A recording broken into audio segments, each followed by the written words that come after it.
stream now. Let's see here. All right, let me hit go live. You rock, dude. Boom.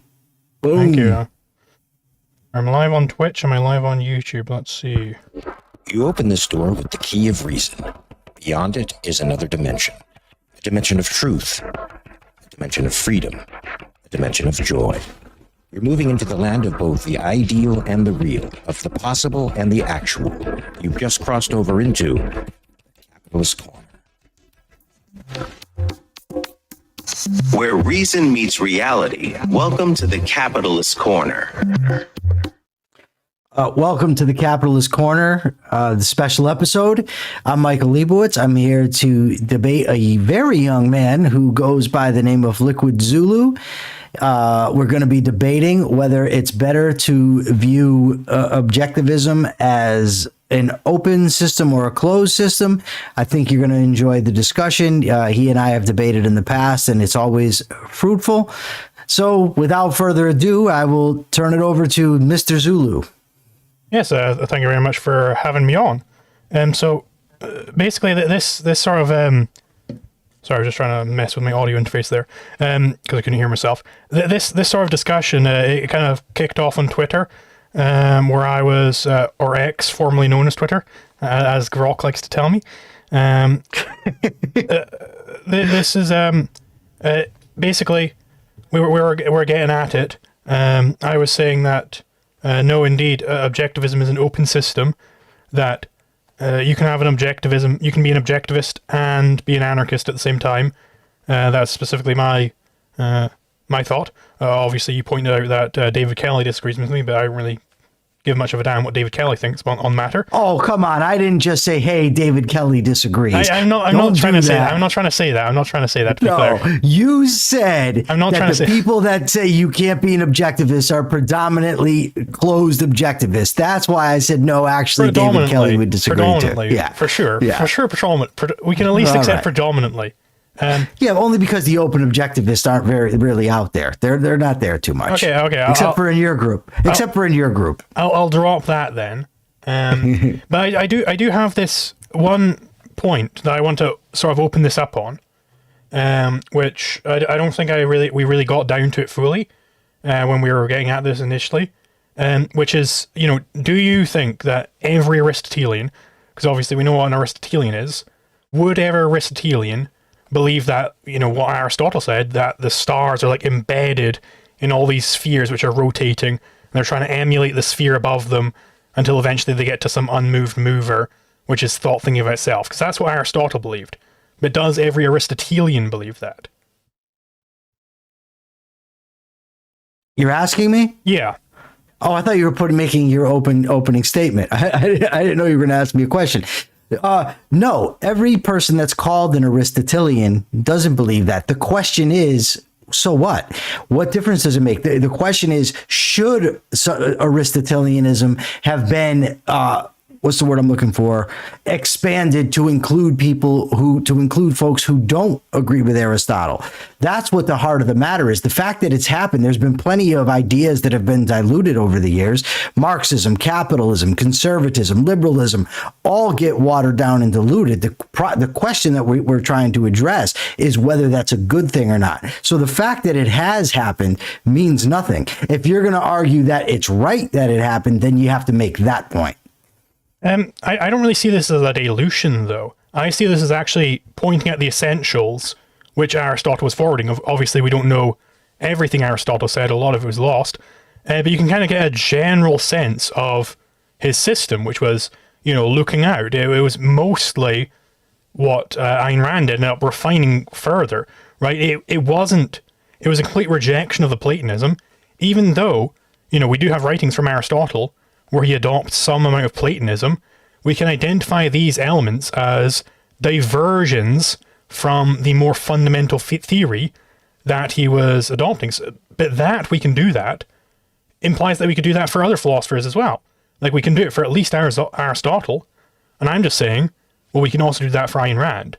I don't think that we have to define objectivism in this completely idiosyncratic manner, where it's just whatever beliefs Ayn Rand happened to hold in philosophy.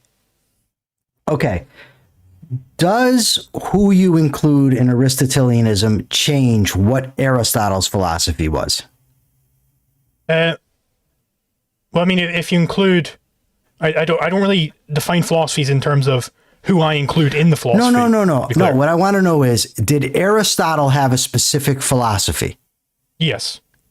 Okay. Did Plato have a specific philosophy? Yes. Okay, so these people had specific philosophies. Now, you made a very good point just now. You said that Aristotle included some Plato, but then went on his own, but we still identify the Platonism in it. Why not then just call yourself, and you said Rand did the same with Aristotelianism, so why not just call yourself an Aristotelian? Why even use objectivism? Why the change? Well, no, but the fact that the fact that I can say, hey, this is an Aristotelian viewpoint, that very fact implies that, well, Aristotelian doesn't just mean the enumeration of every belief that Aristotle held in philosophy. Because there are certain viewpoints which Aristotle the man held, which are not actually Aristotelian. They're Platonist. Okay, but the point is there are things that Aristotle did originate. Now, if you tell me this is the philosophy of Aristotle, I know then specifically what I have to do. I can go look to the prior analytics, posterior analytics. I can read on the soul. I can read poetics. I can read, I think it's called on rhetoric. There's various things that I can read by Aristotle to see exactly what his views are. If you just say Joe Smith is an Aristotelian, because the concept has been so watered down, I don't know what the specific views are of Joe Smith any longer. Similarly, you could use Marxism. If you say Marxist, right, you don't know what that even means because it doesn't just any longer mean the views just of Marx. So Marx, I don't know if it's apocryphal or true, but it said evidently, I'm not a Marxist. Same thing with Keynes. John Maynard Keynes puts forward an economic system that gets watered down. Different people get called Keynesians. And then Keynes says, I'm not a Keynesian. So if you say John X is a Keynesian, I don't necessarily know what you're talking about. If you tell me the economic views of John Maynard Keynes, I know what they mean. So, and you also have the problem, Zulu, that Aristotle, Plato, Keynes, Marx didn't specifically name their system. Ayn Rand developed and discovered a system and put a name on it to identify exactly what she was talking about. Now, if we limit objectivism, or the philosophy of Ayn Rand to Rand's views, then you can critique it, you can add on to it. But when you add on to it, that's Zulu's idea, Zulu's creation, same as me, says anyone else. But if I want to critique objectivism, I critique Ayn Rand. If I want to give credit, I give credit to Ayn Rand. Ayn Rand specifically developed a philosophy, called it objectivism. It doesn't mean that Ayn Rand, one, said everything that needs to be said in philosophy. It doesn't mean that Ayn Rand was always correct. It just means that Ayn Rand's philosophy is Ayn Rand's philosophy. Those are her views. Now, I don't even understand, like, if I come up with a new idea, I want credit for it. I don't want her getting credit for it. So why would I even want to consider it a part of objectivism? Why not just say I'm influenced by objectivism and I'm attempting to integrate my own views with it? Well, I'm not, to be clear, I'm not attributing any of my contributions, my correct contributions, which Ayn Rand failed to make. I'm not attributing any of those to Ayn Rand, but I am attributing them under the objectivist banner, because that's just how it's done everywhere else. If we talk about, evolution, the theory of evolution, right? Innovations can be made in the theory of evolution. Who came up with the theory of evolution? Well, it's Charles Darwin, and he coined the term, right? He named the theory of evolution specifically. I don't even know if that's true, though, Zulu. And furthermore, Lamarck also had a theory of evolution. Darwin's theory is specifically Darwin's theory of evolution by natural selection. And Darwin's theory is Darwin's theory. If somebody else adds on to it, again, they may call themselves Darwinians, or, which would be more appropriate, neo-Darwinians, because then that adds the differentiator from the original. But either way, the fact that people do it doesn't make it correct. You'd be the first one to call out people who have improper integrations, improper definitions. People do it all the time. So the fact that that's popularly done doesn't make it correct. So you said there again, that there can be improper integrations, improper, expansions onto some core theory, right? Some core thesis. And that is the sense in which I don't think this is watering down Aristotle's thesis to call Aristotelianism basically the sort of proto in the baby form of what eventually Ayn Rand would pick up, right? You can see that there's some central thesis there which Aristotle deviated from, and then Aquinas deviated from, and which only Ayn Rand reined back in and went, okay, actually there are some problems with this core thesis, and actually this core thesis, there's something more fundamental to it, which is, in my view, the primacy of existence, right? Aristotle, his big failure, the reason why he kept deviating away from the proper golden mean in the Aristotelian sense, is that he didn't explicitly identify and apply the primacy of existence to every philosophical issue. Now this is, again, in objectivist philosophy, how do you have a definition? Well, you have a definition if you have a genus and a differentia, right? The genus identifies the general category, and the differentia, I can't remember the exact way that Peikoff puts it, right? But the genus is philosophy, right? It is a philosophy like everything else which is a philosophy. What differentiates it from all those other philosophies is that it has this explicit identification of the primacy of existence, and it explicitly applies that to every philosophical issue, right? Now, Ayn Rand failed in this task. She didn't do it properly. She made a mistake when it came to the politics. And I fixed that mistake by properly identifying the problem statement, which is the problem statement of law, which is how I get the anarchism. So I just came in, fixed one of Ayn Rand's mistakes, and I'm doing the same method. I have the same method, the method of objectivity, from which objectivism gets its name, right? I'm doing that same method, so that's why it's still objectivist. That is still part of the objectivist canon. Now, if somebody came along to me, God came down. I recorded a video the other day with Mon Sharma of the Rational Frontier, I believe is a YouTube channel called. If God came down on a golden beam and he said, "Hear ye," actually the correct way to do aesthetics is to appeal to my Platonic ideals, and he got sucked back up into heaven. Now, it might perhaps be proven that is the correct way to do things in aesthetics, which is a branch of philosophy, but that wouldn't be the objectivist method. So that is why I don't fall into the same problem which sort of the David Kelly school, the more primitive form of open objectivism falls into, which, as far as I'm aware, classes objectivism means true philosophy, which is a frozen abstraction, of course. I don't fall into that same error, because I'm not saying it's true philosophy. I'm saying it's the philosophy. No, that's not true. Of the primacy of existence. They don't freeze the abstraction and say that only objectivism is philosophy. True philosophy. But here's the thing. So first of all, you mentioned genus and differentia. Genus and differentia applies to concepts, not proper nouns. Objectivism, the term, is a proper noun. It's a name that Ayn Rand used to designate her philosophy. Hello? You don't have a genus and yeah, you can't hear me? Yeah, you just cut out for a second. Okay. You are in Scotland, right? Yes. Yeah, so you're pretty far away. And you look a lot like Sheamus, the wrestler, and that makes it difficult. But with a proper noun, you don't have genus and differentia in that way. And Ayn Rand, and this is, again, what differentiates her from Aristotle, from the previous one, she specifically named her philosophy. So now Ayn Rand dies, her philosophy's set in stone, mistakes and everything. So now you say, well, you happen to be integrating the right thing, so we're going to call this objectivism. But the problem is you're not the only one trying to do this. And you have different people, and they could be right, they could be wrong. They're saying the same thing. And now you have somebody comes along and says, what is objectivism? And you no longer can say it's the philosophy of Ayn Rand. Now you have to say, well, it's the philosophy of Zulu, it's the philosophy of David Kelly, it's the philosophy of whoever the hell else comes along. And you no longer have the core that you can either promote or critique. The core, two biggest reasons I think this issue is important. One is for mental clarity. By limiting objectivism to the achievements of Ayn Rand, we have clarity. We know exactly what we're talking about when we say objectivism. And the other reason, it protects her achievement.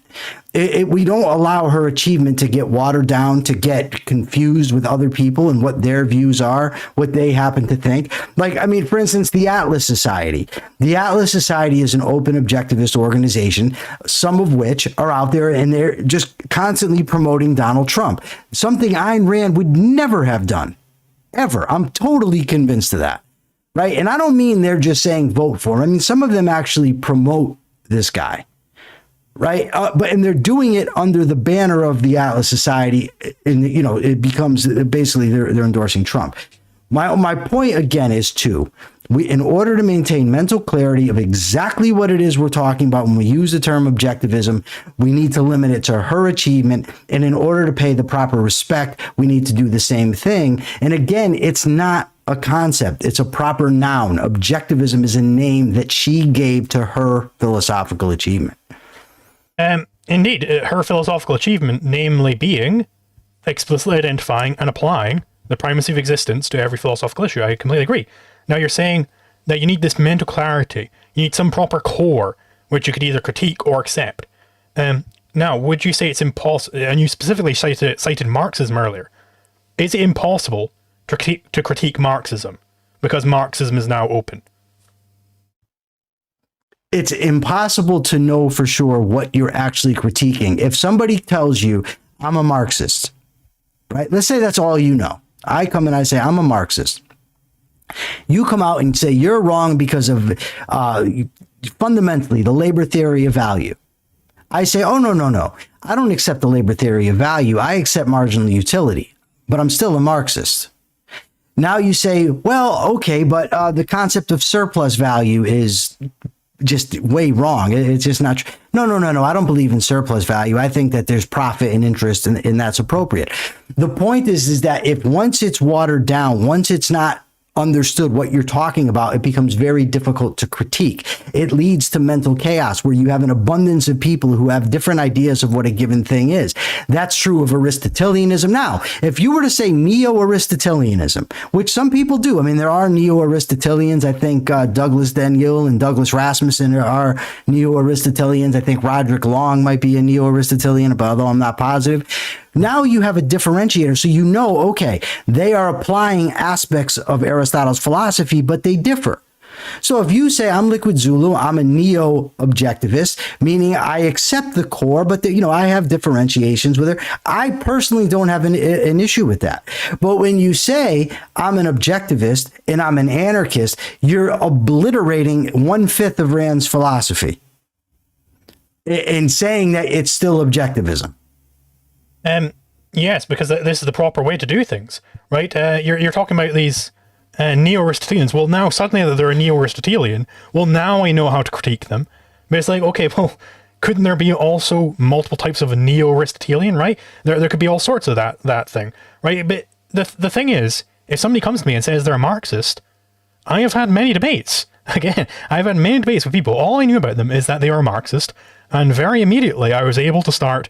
Because I just think about, what are the core tenets of Marxism? What is Marxism really getting at? Right, which is like the dialectical materialism, basically. That's like sort of the core thesis of Marxism. Right, you can't. Marx never used. But whenever I encounter a Marxist, it's a phrase Marx never used, Zulu. This is that you've just made my point. I don't care if Marx ever used dialectical materialism. That's the point. But that is the core thesis. Have you ever encountered a Marxist and been confused about where to take the debate? I have never. I always take it into the dialectical materialism. I always know to take it there. And how often, but Zulu, how often, Mark, I really, honestly, I don't like Marxists. I don't even like using them because they're so confused in their thinking. Even like everything you say, that's not what it means. This is not what it means. That's not what it means. But so we got this. I want to just use a thing from you. One of your disciples here, I hope you don't mind disciple, I don't know what else to call him, free thinker. I don't know his real name this week. He said, I think this is social metaphysics. Really? In what regard is this social metaphysics? I would love for free thinker to explain that to me, because I'm sure he can't, because I know that there's nothing that I've said here that intimates making the mind of somebody else my reality, which is what social metaphysics is. It's instead of appealing to reality, you appeal to the mind of somebody else. I'm not doing that. I'm not saying that anything's true because Ayn Rand said it. I'm not saying anything's false because she didn't say it. I'm not saying there's not more to add to philosophy, to science, or anything else. What I'm saying is that when she died, her philosophy, the philosophy of Ayn Rand, is done. That's her philosophy. So now the guy says, just so you're going to use this, he says, I care more about Rand's legacy than truth. Really? Then why have I critiqued her? Why have I differed with her? Why did I differ with Leonard Peikoff to his face? If that's the case. Well, to be clear, no, you're debating me, right? So no, I got it. No, you're not. I know I'm debating you. What I'm doing is using this as an example. That when you say open objectivism, objectivism is open, you're looking at it as, whatever's true can get added to objectivism. No, I never said that. I said explicitly the opposite of that. I explicitly said not that.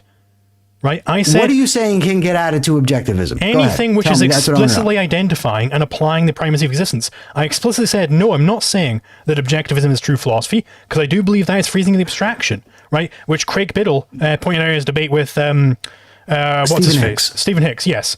Which I regard as that is the version of open objectivism which I am acquainted with, which I disagree with, right? The version I'm putting forward is that it is not true philosophy. It is the explicit identification and application of the primacy of existence. Now we're having, before we go into this tangent, the discussion we're having is, well, because you identified Marxism as one of these more open movements, and you said that these more open movements, you now don't know what the proper core is, so you can't critique it. But I'm just telling you, I've had many debates with Marxists, and I have been able to immediately, very quickly, I have been able to bring them down into the dialectical materialism, and because I identified that as the core of Marxism, and I've been able to debate them on that. I've never had an issue where I run into a Marxist where they say, well, no, I'm a Marxist, but I also believe in free markets, but I'm a Marxist and I also believe in Aristotle, and I'm a Marxist, and I've never encountered that in my life. No, I have run into them who have said that, labor theory of value is not the core. No, dialectical materialism isn't a core. Marx wasn't a leftist. I have run into that. But the point is, again, if you're going back to Marx's original ideas, that's one thing. If you're saying anyone that builds on it is a Marxist, that's different. And people do that. I'm not saying that they don't. I'm just saying it leads to confusion. It leads to kids out there today thinking that they're Marxists who don't even know what Marx believed they're taught or anything else. Now, you said that you corrected me and you said that you're not saying that it's just what's true. You're saying that whatever is added to objectivism, that's a true application of the supremacy of existence, of the primacy of existence, would be part of objectivism. Yeah. Right? Okay. So you say this is the proper one. Somebody else says this is the proper application. Someone else says this is the proper application. Some may be right. Some may be wrong. Meanwhile, all these people are calling themselves objectivists. And now you have to differentiate from all of them when all you really need to do is say objectivism is the philosophy of Ayn Rand. Well, now you know what objectivism is. You haven't, again, that's not to say... Again, that's not to say that everything Ayn Rand said was true, or that everything that needs to be said in philosophy was said by Ayn Rand. It just means where she was wrong, that's part of objectivism. It means any developments that stem or come from it but are from somebody else, that's not objectivism, although it could be applications. And by the way, this includes Leonard Peikoff. Leonard Peikoff was basically designated as her intellectual heir. He was with her for 30 years, friend, colleague, student. And he even says that his contributions to philosophy that are new are not part of objectivism. But, okay, so you said there that, like, to get rid of all this confusion that somebody new could perhaps have, right, all you have to do is just say, okay, well, objectivism is the philosophy of Ayn Rand. But does that get rid of the confusion? I don't think it does, because it's still you're going to have different people claiming objectivism is this. Objectivism is that. It gets rid of the confusion about what objectivism clearly is. What I mean is, Well, so does somebody mine. might Equally say, so. somebody might say, for instance, like, give me a hypothetical. Well, objectivism supports, I don't know, prostitution. Let's just say that. Now I can say, well, here's Ayn Rand's philosophy. Show me where it says that. And you can do that with any claim that is made. You have Ayn Rand to point to. You say, Ayn Rand, this is her philosophy. Here it is. If it's an open philosophy after her death, then it's branching off in all different directions, and you end up not knowing what it is. Right, but Same my thing, by the way. system does the same. Right, if somebody came to me and they said, well, objectivism, it said one of the conclusions of objectivism is that every third woman should be a prostitute, right? Just to take some random example. I would say, well, objectivism, that means the explicit application and identification of the primacy of existence to every philosophical issue. So I would say, well, how the fuck are you getting from this starting point to every third woman should be a prostitute? And they wouldn't be able to do it, obviously, because that's not true. So my system does the exact same thing, right? My definition of objectivism does the exact same thing of saying, well, show me in the holy texts where Ayn Rand said this, right? It does the exact same thing. So you haven't shown why this is the better way. Why holy texts, you haven't shown me how that's the better way of defining objectivism when we don't do that for any other philosophy. Well, what about when someone says that objectivism consists of free markets under limited government? And then you're going to say, no, it doesn't, but anyone can point to Ayn Rand. Yeah, because they and say see they're wrong. that's exactly what you meant. Okay, the point isn't whether she's wrong or not. The point is that her philosophy, again... No, I'd say they're wrong to say that that's part of the objectivist. Yeah. That's part of objectivism. I think Ayn Zulu. Rand did a diversion from objectivism when she said that. So the person who develops a philosophy, gives it a name, doesn't have the say over what it is, but subsequent thinkers do. Subsequent thinkers, by the way, who are going to disagree with each other. Now, when you and I debate, right, let's say we have a follow-up to this and we debate, I don't know, anarcho-objectivism. Is it true objectivism, right? So now there's going to be, say, 500 people watching, whatever. I don't know how many people watch these things. Some are going to say Zulu won. Some are going to say I won. So some of them are going to say, yes, Zulu's right. Anarchy is a part of objectivism. Some are going to say, no, it's not. But we still have the confusion because we don't just have the text to point to. We've opened the door by saying it's open. It's open to anybody's contributions as long as those contributions are logical applications. But human beings are fallible. So somebody may come in and do their damnedest to be logical, but not properly apply it. Somebody else might properly apply it. But again, that's new. That's not part of the objectivism that Ayn Rand developed. Would you say that your philosophy, for instance, is the philosophy of Ayn Rand? No, it's not the philosophy of Ayn Rand. It's the philosophy of Liquid Zulu. But it is part of objectivism. Okay.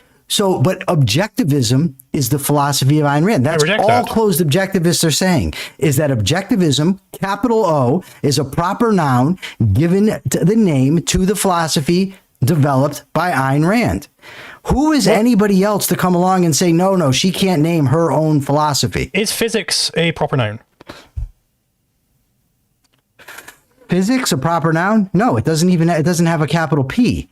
Okay, well, what Einstein? What about Einstein's theory of relativity? The theory of general relativity. Okay, theory of general relativity. Yeah. Would you count that as a proper noun? I want to say yes. I'm not certain, but I would say yes. But Einstein's general theory of relativity is Einstein's general theory of relativity.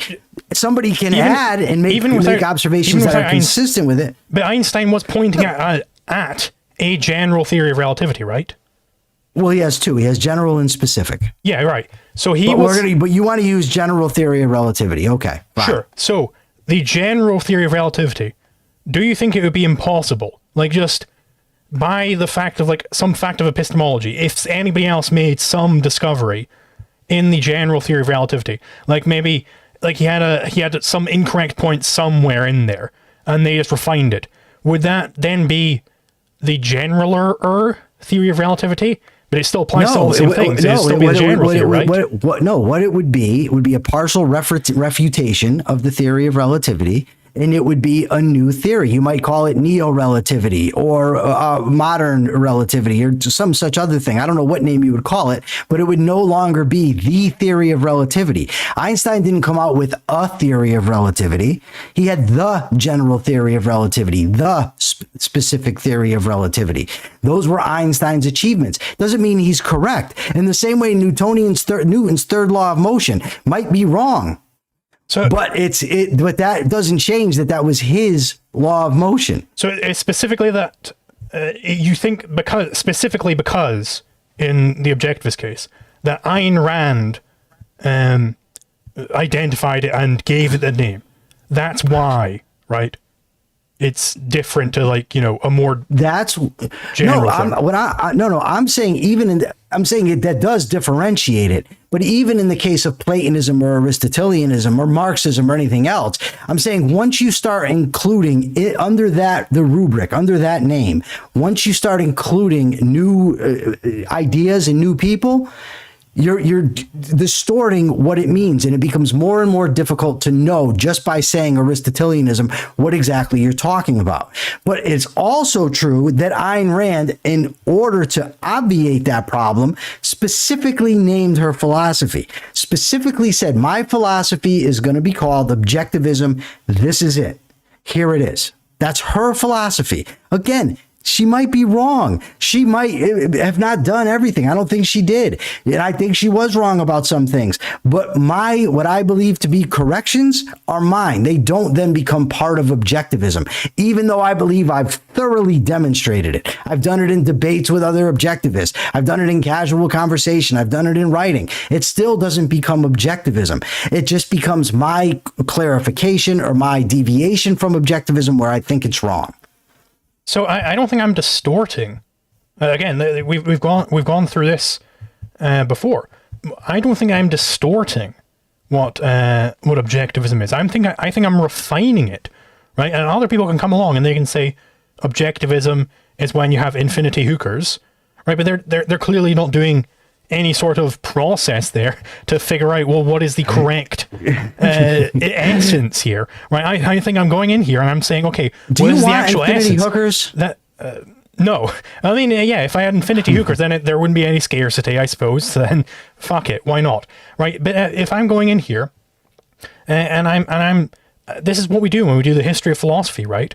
When we're studying the history of philosophy, we go, okay, well, what is the essence of this philosophy? We don't go, what is the enumeration, right off each of their beliefs, and go, well, I guess that's what they all believed. Moving on now, that's a bad history of philosophy. A good history of philosophy is going, okay, well, what is the essence of this philosophy? What is the essence of Descartes? The essence of Descartes is the method of Cartesian doubt. It isn't the cogito ergo sum, because that was just thrown out, because it was a deviation, right? Same with Kant, right? The essence of Kant isn't that you can indeed have this numeral world which you know about. The essence was destroying the mind that you couldn't know reality anymore, because again, that was just thrown out by Hegel, right? You know what I find interesting, essence. Zulu, first things first, you're identifying the fact that people use these things this way. Yes, you can identify the essence of a philosophy, but the essence isn't the entirety. In the same way as when you have a concept, the definition doesn't equal the concept. The definition identifies the fundamental of a concept, but the concept is much more. Same thing if you identify the essence of a philosophy.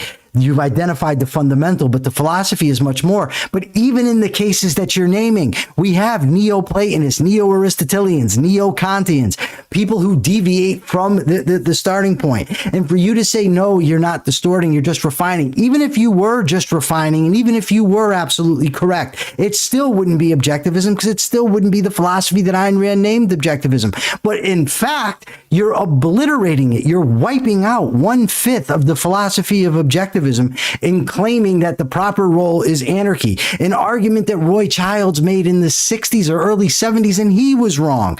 But then we have to debate, if we're going to accept that as the proper application, then we have to debate each issue. Oh, well, is this actually objectivism? Is anarchy objectivism? Or we could just say, no, objectivism doesn't include anarchy, but it may be wrong about it. Let's debate if objectivism's wrong about anarchy, if Ayn Rand is wrong about anarchy. So I just want to read out one quote here from Nathaniel Branden, back before their split, written in The Objectivist, with Ayn Rand's full knowledge and permission. Sure. Right? Full endorsement of everything he was writing at this time. He says, in the future, when objectivism has become an intellectual and cultural movement on a wider scale, when a variety of authors have written books dealing with some aspect of the objectivist philosophy, it could be appropriate for those in agreement to describe themselves as objectivists. However, at present, when the name is so intimately associated with Rand and me, it is not. At present, a person who is in agreement with our philosophy should describe himself not as an objectivist, but as a student or supporter of objectivism. Today, I regard that second sentence as inappropriate and stultifying. But note the implications of the first sentence, which I assure you had Rand's full knowledge and approval. Everything in our publication was edited by her. We were clearly projecting a future when objectivism would cover far more than the writings of Rand.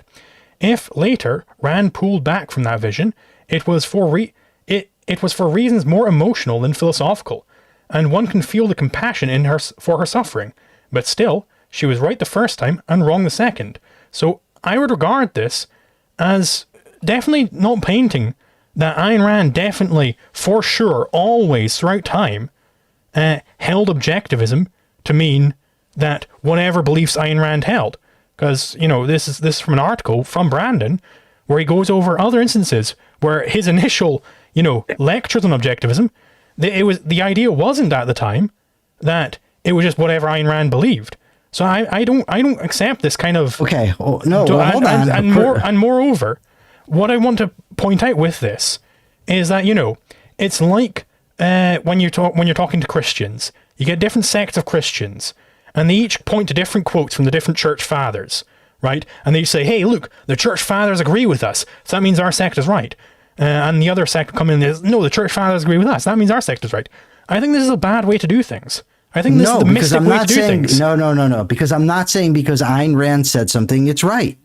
That's not what I'm saying. I'm saying that right or wrong, Ayn Rand's philosophical writings are what is the corpus of objectivism. And if you listen, first of all, Nathaniel Branden's comments later on, the guy's a known liar. That's the first thing. I mean, let me throw that out there. And I'm somebody who's been deeply influenced by his writings. I think a lot of his writings are great. His character, not so much. As is evident, you don't even have to go further than reading Barbara Branden's account of the relationship.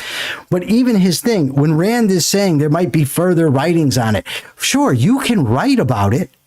You can write about objectivism. That's fine. But you can't change it. You can't add to it. Your innovations don't become part of it. Even if she did think that then, after that, she changed her mind on it. But I would even say that even that, I don't really care. She named it objectivism. That's what it is. It's her philosophy. She named it so. Peikoff in, I want to say 91, in Fact and Value, closed system. That's it. It's closed.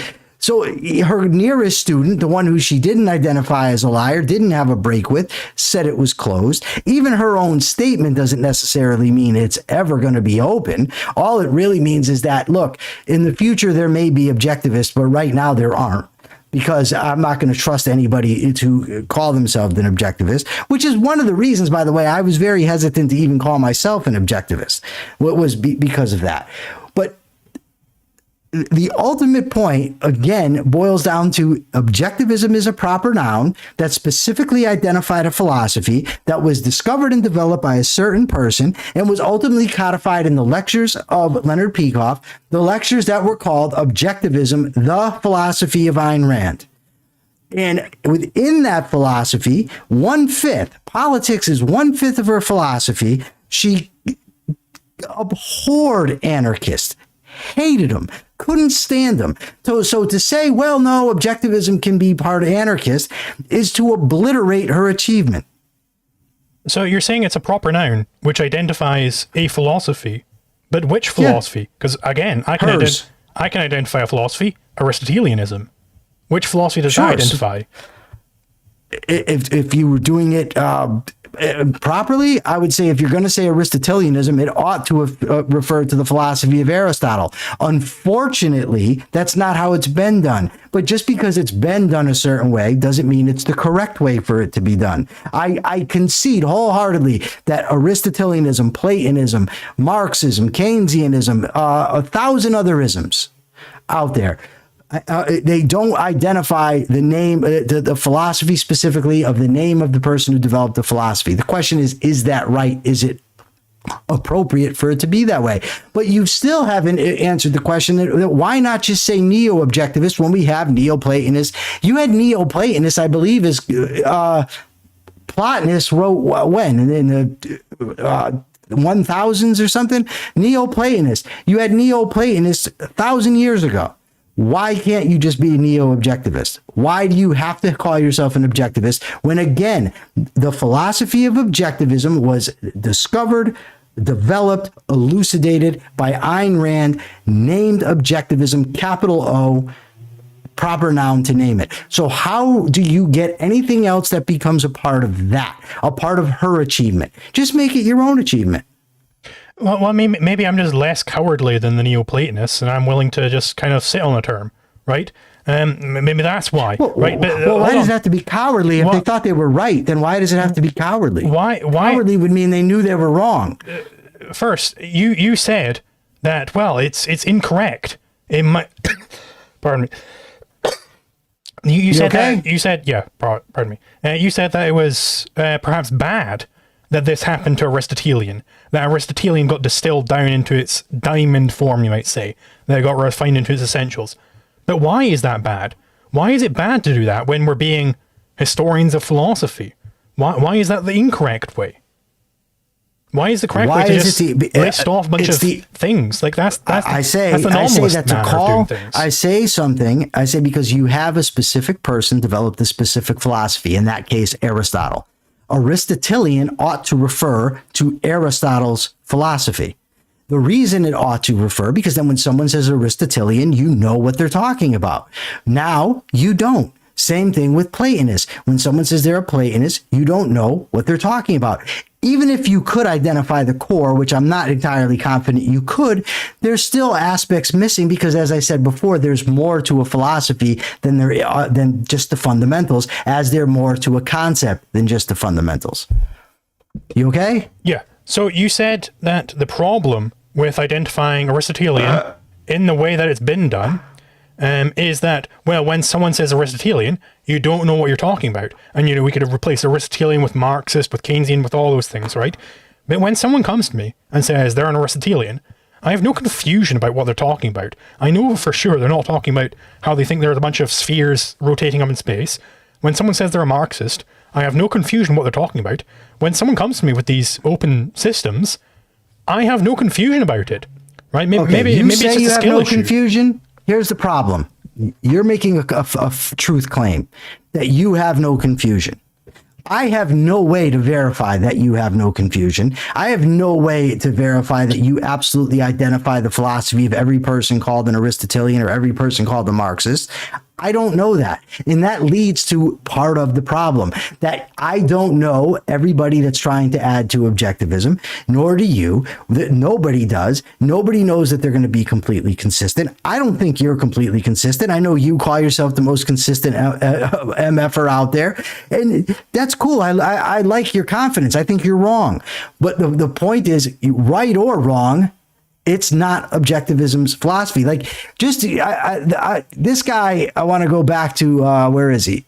And I understand this isn't you, but this is somebody that learns from you, and this entails part of the problem. He said, so correcting any error becomes anti-objectivist.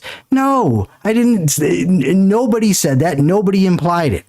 All we're saying is that your correction is not objectivism. It's opposed to one aspect of objectivism, sure. That doesn't make it anti-objectivist. We're not rationalists who say, well, here's a strict contradiction right here, therefore it's entirely different, because the reality is it's not entirely different. Right, so I'm just trying to hammer in on this, because indeed I am making a truth claim here, that I am able to identify the core fundamentals, the essence of various philosophies, I think there's a logical method you can apply to identify the essence of any philosophy. That's not what you said. That wasn't what you said, Zulu. And to be clear, I believe that Leonard Peikoff did the exact same thing when he did a history of philosophy. I think that is the proper role of a historian of philosophy. That's not what you said, though. That wasn't what you said. You didn't say you could identify the core of any philosophy. What you said was you could identify the philosophy of anybody calling themselves a Marxist or anybody calling themselves an Aristotelian.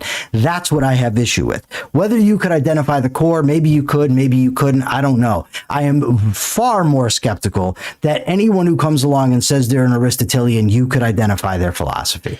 Okay, hold on then. But if I could identify the core of some philosophy, and then, if I identified the core of some philosophy, say Marxism, and then a Marxist came to me and adopted some completely anti-Marxian position, I could say, well, actually, buddy, I know more about Marxism than you do, because I identified the core. Here's my entire process, which I used to identify the core, and you disagree with that core, so you're not operating on your own premises. This happens all the time. People will adopt contradictions against their own views. So what I want to do, we're going to do in a second, but I would still say you just telling him nobody, this is the core, doesn't, because he's going to say, well, I disagree with the implications. I want you, let's do a real live exercise. I want you, okay, if you can't do it, because I told you we had to go at 5:30, so I don't want to put you too much on the spot because it's my time limitation. So if you can't do it, it's understandable. But if you think you can, in 15 minutes or 10 minutes, demonstrate how your philosophy is the unmistakable application of the fundamentals of Rand's philosophy and how this is not going to lead to confusion, I'd like to see it in real time. Well, it's not the... Can you do it? Sure, but to be clear, it's not the applications you try, maybe not deliberately, but it's not Rand's philosophy, right? It's the philosophy of the primacy of existence. I just wanted to make that clear. Whose philosophy was that? Ayn Rand identified the core of it, but she failed in certain aspects. So I don't want it to end up getting up into the politics and me asserting the legal point, and then you're like, well, that wasn't Rand's philosophy. No. I'm just trying to avoid that. Start with the primacy of existence, and you show me where she went wrong, how yours is the necessary correction, how it's unmistakably so, and how that should be a part of objectivism. That's what I would like to see in real time. Let's put some what's the word I'm looking for? Meat on this bone. Sure. Let me just bring up my my video on the topic. I've got the script here. It was anarcho-capitalism responding to the critics. I just need to get up because it's a specific quote I need. It was here, right? So in primacy of existence, right? We all know first chapter of Opar, probably at least. Peikoff lists off all of the he brings out, I should say, all of these different axioms, namely the existence axiom, that existence exists. Then you get consciousness, right? That you are conscious of existence. And he throws identity in there, of course. So now, where is this specifically? It's from Opar, right? Okay.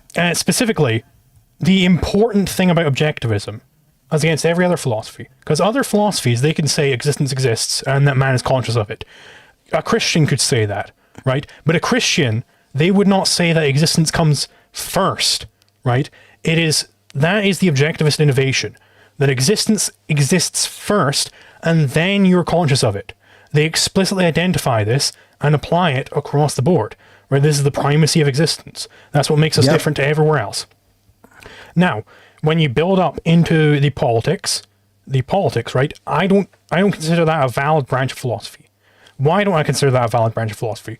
Well, let's look at Peikoff's statement from Opar of what the question that politics is trying to answer. He says it is trying to answer what is wrong or what is right or wrong in terms of what the government does, what society does, unquote, or that, quote, politics, like ethics, is a normative branch of philosophy. Politics defines the principles of a proper social system, including the proper functions of government. Now, I regard that as a completely invalid problem statement. I don't think that's valid in the first case, right? Because what is it saying? It's saying the principles of a proper social system. What is right or wrong in terms of what the government does, what society does? Well, I don't think a society society, I don't think it can do right or wrong. I don't think it can do in the first place, right? I don't think there are principles. Principles are principles of action. Societies don't have actions. They are abstractions. Individuals have actions. So, what is the correct problem statement? Why do we need... what is politics trying to point at? It's trying to point at law, right? What is the problem statement of law as I have stated it? It is, well, there's this thing called scarcity, right? I can't use a stick to spearfish at the same time that you use that stick to stoke your fire. One action excludes the other. We call this a conflict. If we both try and use the stick at the same time, that's a conflict. Mutually exclusive actions. So, ethics can properly answer this question. What should you, the individual, do with respect to conflicts? And it has an answer to this that I discovered, that I worked out, namely the non-aggression principle. Obviously, other people, I'm not saying that I came up with the non-aggression principle. Other people had it before me, including Rand, including Rothbard, but I worked out this specific proof, right? This specific formulation of it. That there are three possible answers you can have to this question of law. That is the law of the jungle, just do whatever the hell you want, just whim worship, who cares? Some sort of mixed law. Sometimes you should aggress, sometimes you shouldn't. Aggression being the initiation of conflict. Or the non-aggression principle, don't aggress, right?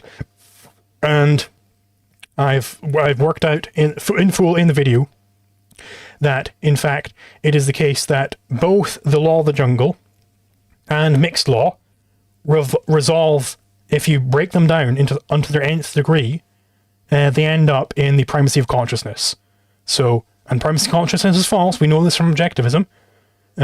So, non-aggression principle, only option left, right? So the non-aggression principle is the true rational principle of law.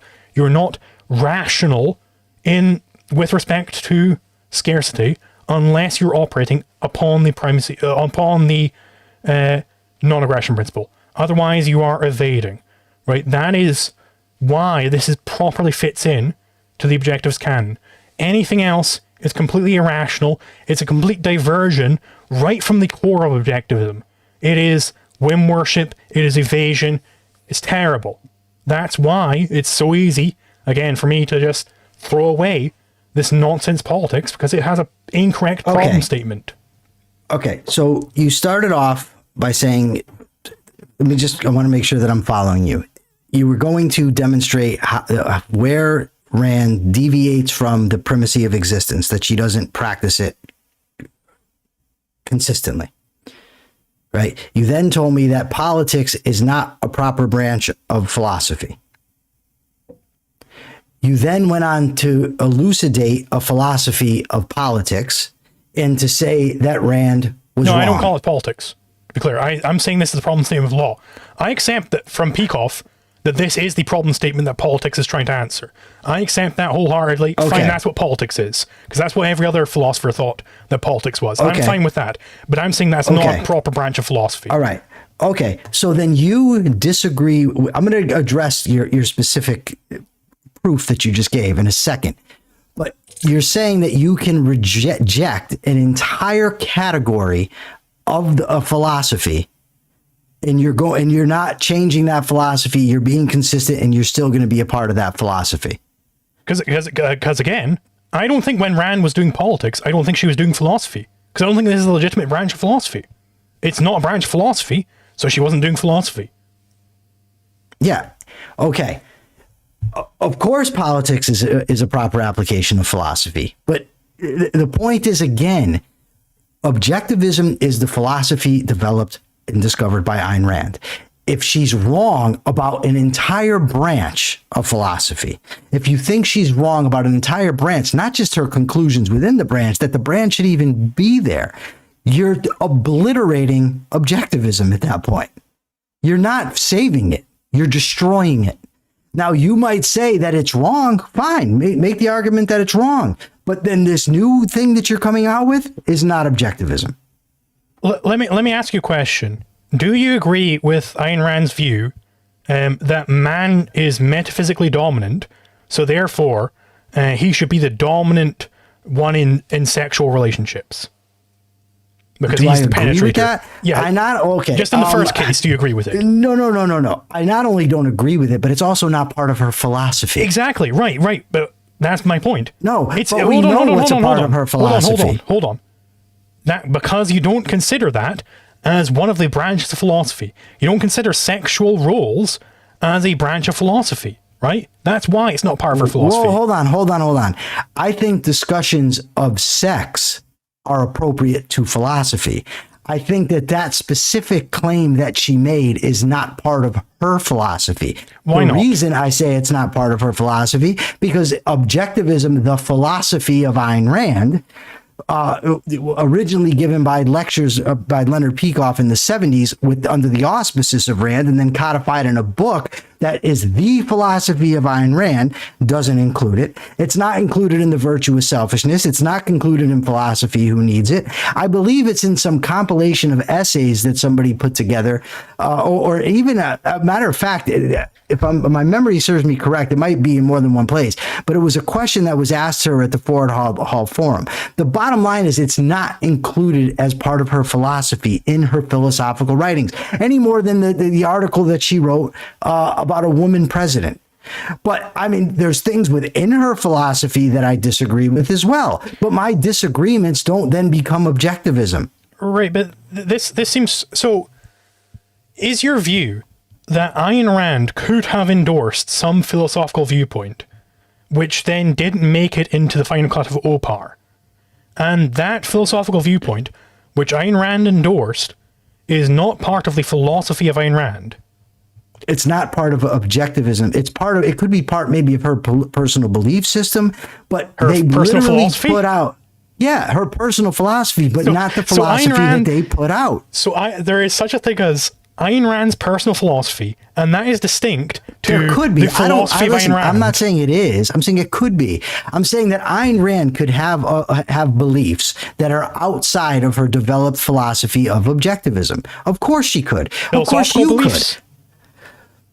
If they aren't developed and argued for as part of her philosophy that's being put forward, Well, she did argue then for them. Sure. She did argue She specifically. made, hold on. To be She clear. actually, what she said in response to the question, when somebody asked her about this, what she actually said was, if I have to explain it, then you're not going to understand it. Right, but I mean, the But, argument, okay, the argument is even if it is, implicit, okay. at least, in her books, so- right? In her what? In her books. It's at least Oh, implicit. I thought you said in her boobs. I don't know what's implicit. I don't know what's implicit in her boobs.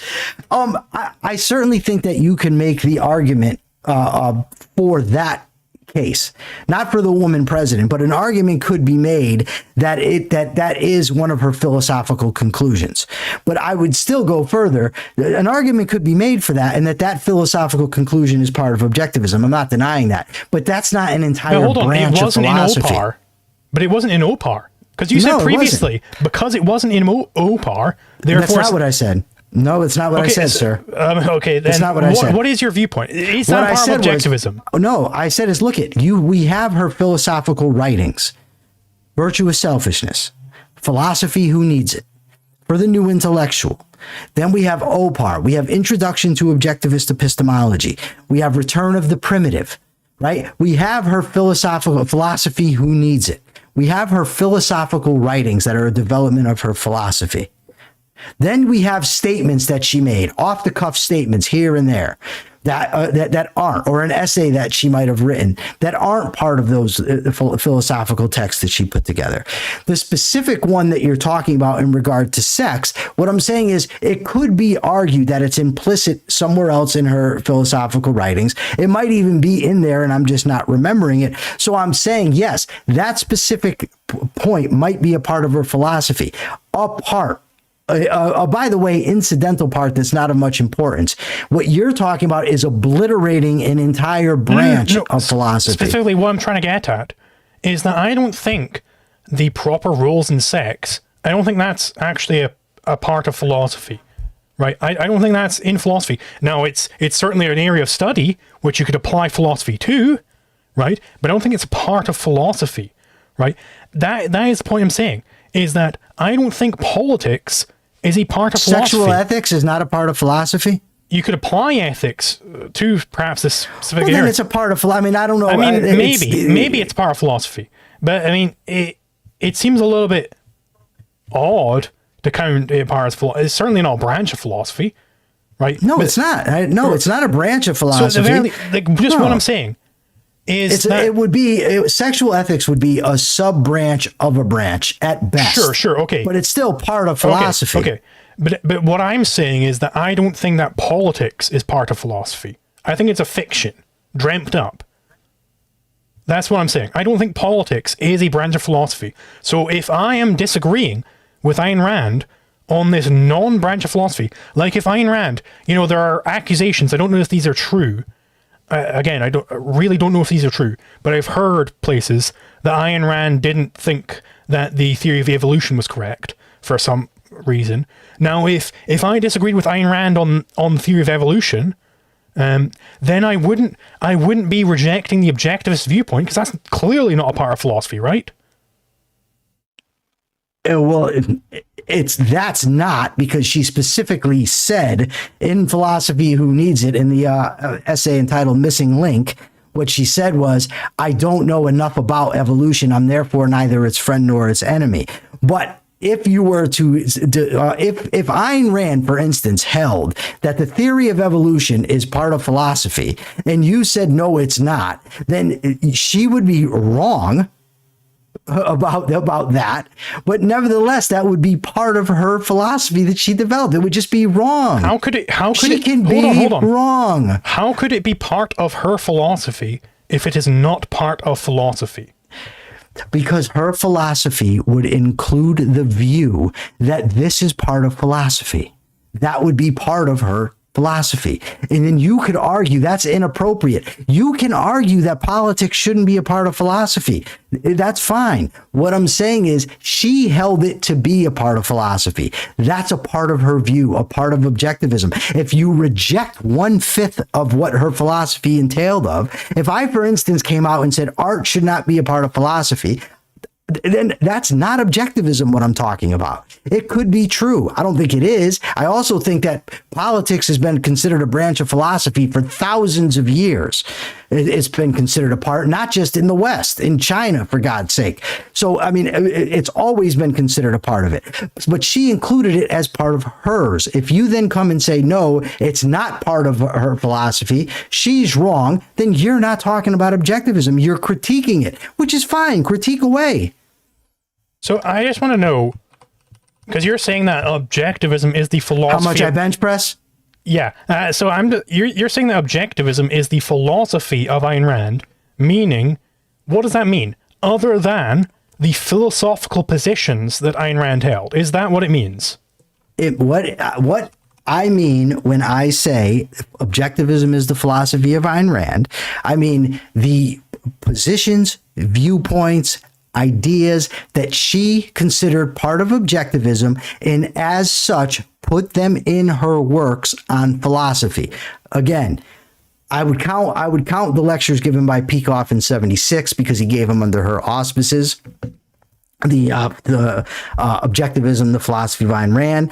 I would include introduction to objectivist epistemology, virtue of selfishness, philosophy who needs it, return to the primitive. Those are the works, and I might be missing something that I'm just not remembering. I don't think I am. But the philosophical works that she put forward as part of objectivism, I would consider part of objectivism. I wouldn't consider some article she wrote offhand. I wouldn't consider some comment she made to some guy at the Ford Hall Forum, unless she specifically said this is, if she said objectivism is this, then I would say sure. But in the case of, for instance, the female president, that was an article she wrote. That wasn't, it never seemed to me to be intended to be a part of objectivism. But let's just say, even if it were, that would mean that part of objectivism were wrong. It wouldn't mean that I'm right to exclude it from objectivism. Just to be clear there, I believe you said this in your second iteration of this. I want to be clear if you really did say this, because I wasn't necessarily hearing you correctly. You're saying it's the philosophical positions, viewpoints, ideas that she considered part of objectivism. that she specifically the philosophical views and writings that she considered to be part of objectivism. Yeah. Okay, so if there was some non-philosophical view that she considered part of objectivism, then that would not be part of objectivism. Does she consider it part of objectivism? If she considered it part of objectivism, if she said this is part of objectivism, I would say, yes, it's part of objectivism, and that's why objectivism is wrong, or that's why objectivism is flawed. No, but so if she included something in her philosophy that shouldn't be part of philosophy, then her philosophical views are wrong. She's wrong about what should be in philosophy, and then therefore objectivism would be, at least to that extent, mistaken. So let's just take a clearly not philosophical viewpoint. Let's say that she thought that her neighbor's dog liked cheese. Let's imagine that, right? And she thought that this position that her I just neighbor... want to tell you, hold on 1 second. We have about 20 minutes left. I just want to make sure that you're aware of the time constraints, but go ahead and make your point. And she believes that this position that her neighbor's dog likes cheese, she believes that is part of that is part of objectivism. Now, this is not a philosophical position, but she does believe it's part of objectivism. But you said it is the philosophical positions that she considered part of objectivism. So this is not a philosophical position. No, that she considered part of objectivism. Hold on. That's true. I did say that, but then you asked me to clarify, and I did so. If she claimed it's part of objectivism, it's part of objectivism. If she included that, what you just said, as part of objectivism, then she's a nut, and objectivism's no good. Okay. At least to a large extent. And if she's arguing that that's a corollary or a concomitant of some previous view, she would be vastly mistaken. But it would be objectivism. It would just be wrong. Okay, so that is different from what you said previously. Can we at least acknowledge that? I did. I already told you. I clarified for you. No, it's not just the philosophical positions. Anything that I said, what I meant by that is anything that's included in her philosophical works. Now, if she said separately from that somewhere, oh, this is now going to be part of my philosophy, this view that my next door neighbor's dog, whatever the hell you said, eats kittens. I don't know. But no, they're not eating the pets. But even if that were the case, I would say, yeah, and she's nuts and that philosophy's wrong. So I just want to kind of in these last 20 minutes, I suppose, kind of go over well, why is... Hope you're not going to make a pass at me, dude. Why is this the correct way to identify flaws? Do we do this for anybody else? I mean, we've already gone over. We don't really do this for anybody else, and still we're able to debate those ideas. We're able to identify those ideas. We're able to. Why is objectivism specifically different from all these other ideas? Okay. First of all, the way that people have done it means nothing to me. That doesn't make it correct because they've done it that way. Peikoff hasn't done it this way, to be clear. Peikoff hasn't done what? In his history of philosophy, he does not go, well, Platonism means the beliefs of Plato, and blah, blah, blah, blah. Okay, I haven't read it, so I'm not going to comment on Peikoff's specific history of philosophy, although this is the third time in a week that somebody's mentioned to me about this book. It wasn't available to me. We should watch the lecture series on YouTube. It's very good. Yeah. I just have a lot to do. I do plan on it eventually. But even if, let's say, somebody does it today, I'm not even saying you would be wrong to do that with those things today, because you'd have to in order for people to know what you were talking about, because they've been doing it all along. Doesn't mean that that's how they should have been doing it. It just means that that's the hand that you're dealt. That's what you're dealt with. But if we're going to go back to the beginning, if Aristotle was alive, or if Aristotle had just passed and somebody wanted to pass off a new philosophy or new things as Aristotle's philosophy, I would say, no, that's wrong. You shouldn't do that. But in fact, that is what happens. It doesn't just happen with philosophical movement. It happens with concept creep all over the place, where people start including new things under a given concept, so that words, the definition of words in dictionaries changes, the meaning that people apply to words change. That's what people do. I mean, I don't think they have to do it, but it's the way that they do it. Doesn't mean it's the right way to do it. The reason I'm saying this is the right way to do it here is because it protects the clarity of her philosophy and pays proper respect to her achievement. That's why I think that it's appropriate to do here. And, as part of that, she happened to name it specifically, called it objectivism, proper noun, capital O, whereas the other philosophers did not do that. So those are two differences. One, the modernity of it, that we still have the opportunity to do that before it gets destroyed. And two, she specifically named her philosophy. Oh, okay, so I want to tackle these point by point. So the first point was the clarity. It maintains the clarity. Okay, I'm just telling you, I have to go. I'm just telling you, I 20 minutes. If you can get it in, get it. I'm just saying I've got to be done by 5:25 so I can wrap up. Sure. Go ahead. So on the first point, it was the clarity of her philosophy. Now, I maintain that my definition of objectivism is perfectly clear. If somebody's philosophically inclined enough, they can work this out the exact same way I worked it out. Yeah. So I think it's still perfectly clear. Now, I disagree. We can go into that maybe on the paying proper respect to her achievement point. I don't think this is how we should define words. I don't care about paying proper respect to people. It's not a, sure, it matters, but that doesn't matter in terms of definitions. No, but it's not. That's another one of the keys. It's not a definition. Proper nouns don't have definitions. So you can tell me what objectivism is. It doesn't have a definition. I can tell you. I would tell you that objectivism is the philosophy of Ayn Rand. If is you that then a ask me to elaborate, no, it's just telling you what it is. It's not defining the noun. It's just telling you what it is. It's a philosophy of Ayn Rand. Then if you ask me to elucidate it, I could do it. I could, go through the various points that she makes. But no, you don't define proper nouns. But that could be a debate that we have in the future. Whether we could, aside from whether objectivism is opposed, we could debate whether Liquid Zulu's, what would be the word I'm looking for here? Development. Would development be okay with you? Sure. Are Liquid Zulu's developments and claimed corrections consistent with objectivism or the logical entailment of objectivism? We could do that separately. I'm perfectly willing to do it. I just have to meet somebody at 6 o'clock for coffee. So sure. I can't do it now. So we can maybe then go into the clarity point real quick then. Okay. So you were obviously you got to go very soon. So just on this point, you were saying that you disagree with my point that I think I maintain the exact same clarity that you do. Why don't you think that I maintain the same clarity? I disagree with that because you think it's clear, and you use this evidence that you could identify the philosophies of anybody calling themselves an Aristotelian, a Marxist, whatever. I would disagree that you could do that. I don't see the proof of that. I'm not calling you a liar. I think that you do believe that. I would disagree. I don't think that that's possible to do. So I would remove that as evidence. The next step is this. You're saying it maintains clarity because you're saying that you're correct. Plenty of people think you're wrong.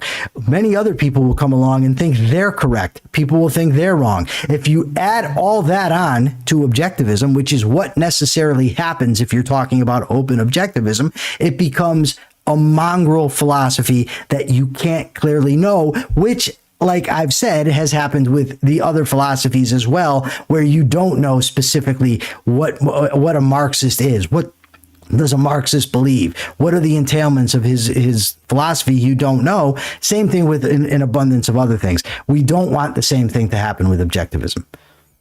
Well, so I really just disagree with this point. Like it is. I know that's why we're debating. Hold on.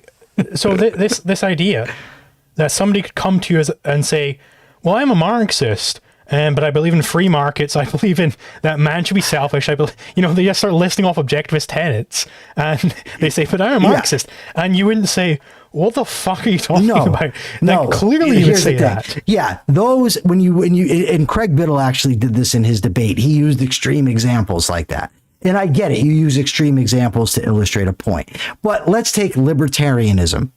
For instance, I recently said that libertarianism has lost meaning, and someone used the point, well, it doesn't mean Marxism. Sure, I know that. But does it mean anarcho-capitalism? Does it mean support for intellectual property or opposition to intellectual property? Is it open borders? Is it closed borders? And is it pro-abortion, anti-abortion?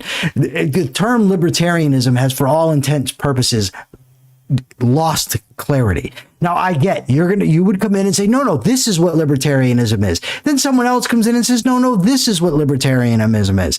I got to tell you, I studied libertarianism for 20 years in prison, and what I've gotten out here to see what passes for libertarianism is not what I've been reading about.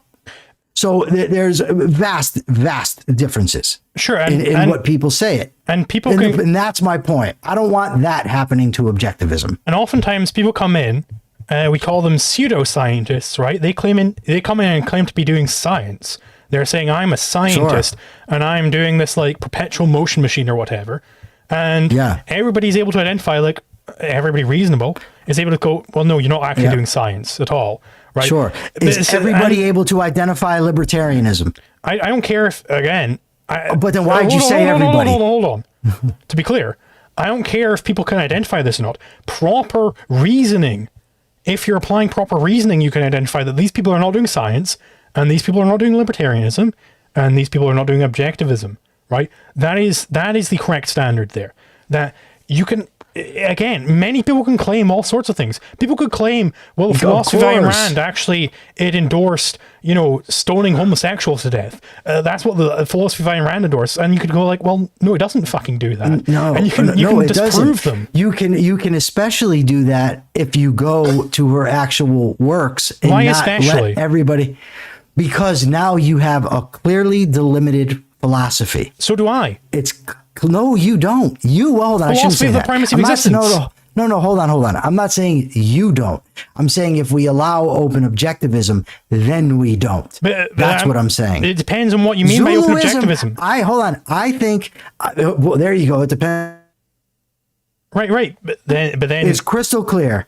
But then Zuluism is crystal clear. But then people can be wrong about what open objectivism is. People can be wrong about what objectivism is, but that doesn't prove that I'm wrong about what objectivism is. I'm correct about what objectivism is, my definition is still crystal clear. Hold on, Zulu. What proves you wrong is the fact that you are obliterating 1/5 of Ayn Rand's philosophy. I don't think it's part of philosophy, though. I know, but that's what we had the debate for. But it's, all right, give a what's the word I'm looking for, Zulu? I definitely, when you're down for it, can we debate the other subject about whether your views actually, it doesn't have to be tomorrow, obviously. I'm just saying whether that they logically entail objectivism, some such thing. We'll come up with that. We'll hash it out. Yeah, we'll hash it out. I just want to say, Zulu, I love debating you. You never devolve into insults. You always, maintain consistency. You're committed to reason, although I think you're wrong. And you're only 24 years old, and I think your future is very, very bright. I think that this is what debate is supposed to be about. There's no insults flying. It's just two people. I respect you. I certainly think you respect me. And it's just we're disagreeing and doing it the way it's supposed to do. So if you want to, you can tell people where to find you, all that. You can give a closing statement about why I'm an idiot, whatever you want. For sure. Michael's a big dumb idiot because for these. Thank you very much for having me on. I very much appreciate it. I think it would. I think it was a great debate there. You can find me on my website is liquidzulu.github.io. You can find my course on libertarian ethics there. You can read it for free or pay whatever you want for the video version, or you can find me on YouTube, Liquid Zulu. It was very good. And you can shut yourself out to my chat if you want as well. He's also on X posting all the time. The guy's got an abundance of content. And by the way, just as an aesthetic point, he puts out good content. Thank you. It's quality. He's a young content creator. Check him out. You may disagree with him. You may yell at the screen, but so what? We shouldn't be afraid of views that we disagree with. If we are, then we can never challenge him and we can never get to the truth. Zulu, thank you so much for being here on a Friday, whatever the hell it is for you. It's 5:20 for me. Thank the audience, everyone in the audience for joining, whether you were a follower of Zulu's or someone who followed me or someone who just happened to see it come along on X. I really appreciate it. I will be back on Monday. Hopefully Mark Pellegrino will be with me for the Capitalist Corner. Remember to like, share, and subscribe. And when you share from YouTube to your favorite social media platforms, something about an algorithm or something else. Thanks, everybody. Zulu, thank you especially. Take care, everyone.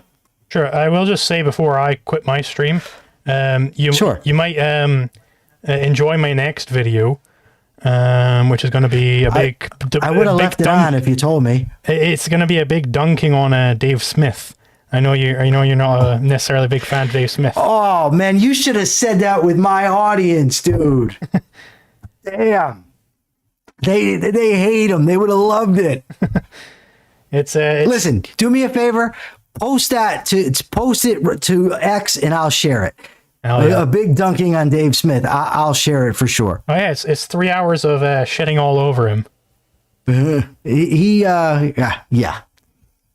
He does not believe in respectful debate. As much as he claims he does, that's not what he does. Oh yeah, no, I've got a whole section of my video just calling him out on not debating me, going over why he's employing completely contradictory standards. One time he'll debate someone way lower views than me, and then the other time he'll say, "Oh, I'm not going to debate you because you got so few views." It's like, what the fuck are you goddamn talking about?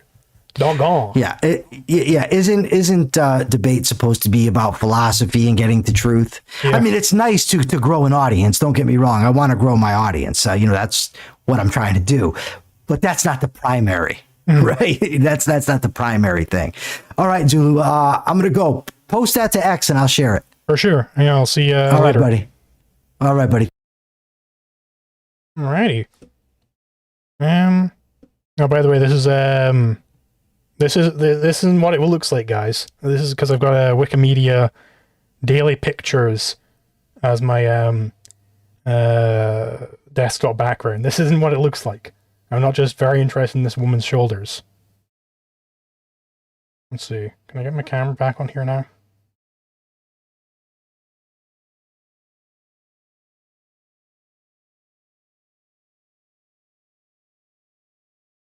Oh my god.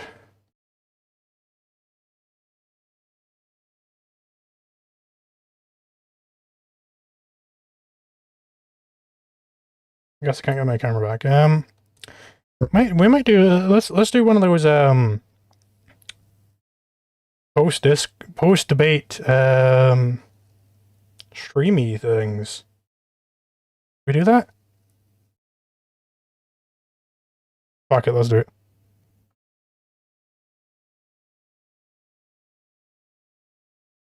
Open Discord. Yeah, let me share the old link.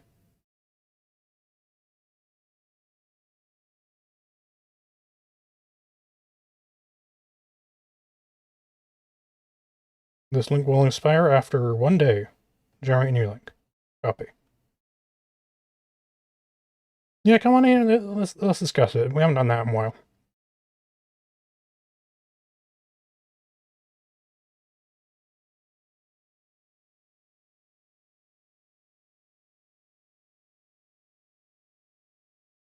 General. Hey, Zulu, what's with the goon folder? I swear to God, it's just the Wikimedia daily picture. I looked at that. I looked at it at the start of the stream. I was like, okay, well, that's an interesting one. It really is. What is that, like your choice of wallpaper? Like, what makes that such a good choice? No, it's Wikimedia. It's not. Yeah, no, I mean like the Wikimedia thing. On my bottom monitor, I've got some artist guy. I can't remember his name, but he's got like a daily picture thing. I've got that on my bottom monitor. Then on my top monitor is just Wikimedia, which just so happened to be like a woman this day, and it cropped right into her shoulders and her tits. So it's like, okay, well, that's an interesting one. Like a Vosh slip up. Anyway, I'm just gonna go real quick. Do I have a? I mean, I'll make a Mana mod real quick because I don't want any untoward things said. You roles moderator. All right. If anybody says anything untoward, I don't ban them. I just gotta go take a piss real quick. Be right back. Okay. You are the chosen one. But I'm the one. Anything untoward. Oh, okay. Please don't say anything untoward. He did say it. Is it untoward to say Mike Anything untoward? Liebowitz won? Definition, man. banned. Oh God. Quite the unpopular Yeah. sentiment. Yeah. Hell no. You know, I mean, it's the wrong debated- sentiment either way. like earlier in the day today, I debated Michael as well on anarcho-capitalism, and damn man, like Zulu is just way above me in terms of philosophy. I need to do more. I still think I won though, but that has to be decided. Like I have to look at it and like let the audience also look at it. Like I wouldn't, jump up and down and saying that I won just right now. Hey, what's up, everybody? Was the debate streamed? Where can we watch it? It was. Yeah. YouTube. Oh, hell yeah. It was a quite enjoyable debate. Yeah. It was a bit stupid though. Yeah. I thought it was dumb.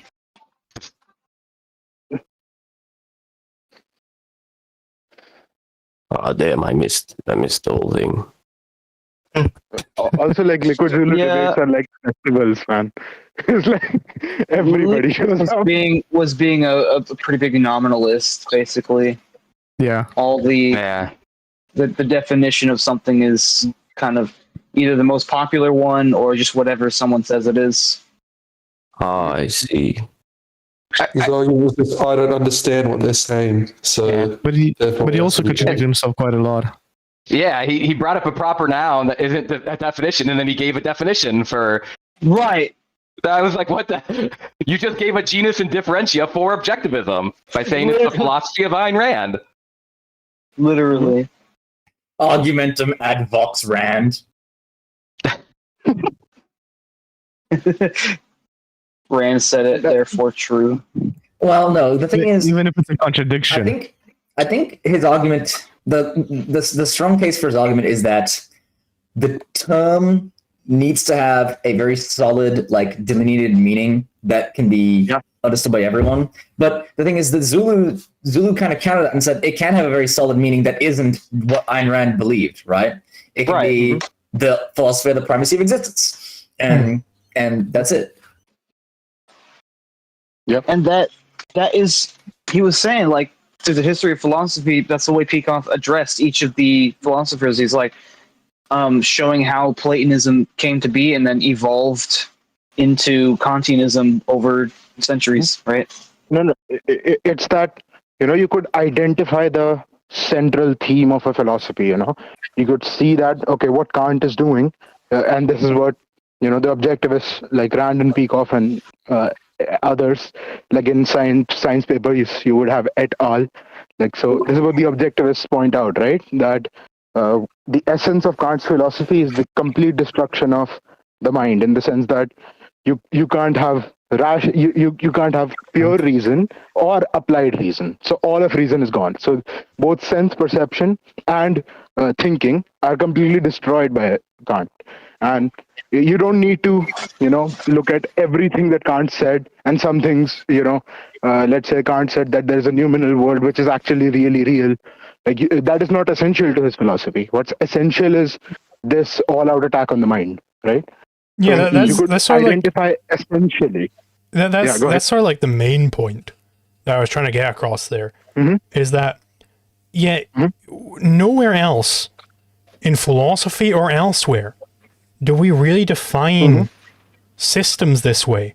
We identify, okay, well, what is the basic system that they're getting at, whether it's a system of philosophy or a system of physics or whatever. We don't define it by enumerating every belief of the originator. We don't do it that way anywhere else. Only with objectivism is it seemingly done this way. There was like this one stream from Onkar Gatti, pardon me, and someone else, I can't remember who. But it was going over, like, well, when we talk about, the theory of evolution, and blah blah blah blah. Like they had to specifically name when we talk about Darwin's theories in biology or Newton's theories in physics. Then we don't call them open. So why are we talking about But why are we saying? But like the point is that the analogy there would be Ayn Rand's theories in philosophy, and indeed, I never said that Ayn Rand's theories in philosophy are an open system. Obviously, they're fucking not open. Whatever Ayn Rand believed in philosophy is what Ayn Rand believed in philosophy. Duh, right? But then, like, you know, I think he kind of slipped up at one point where I was asking, like, you know, well, what exactly? I think it was what was it related to? It was related to I was asking him, well, you know, about Ayn Rand's views on sex, and he's like, well, yeah, that's not part of philosophy because it wasn't part of OPAR. I was like, well, hold on. It's like, wait a minute. So it is a philosophical belief of Ayn Rand's, but it's not part of objectivism. So I think he did try to walk that back a little bit, but I didn't quote him exactly in my notes, so I wasn't able to push him on it.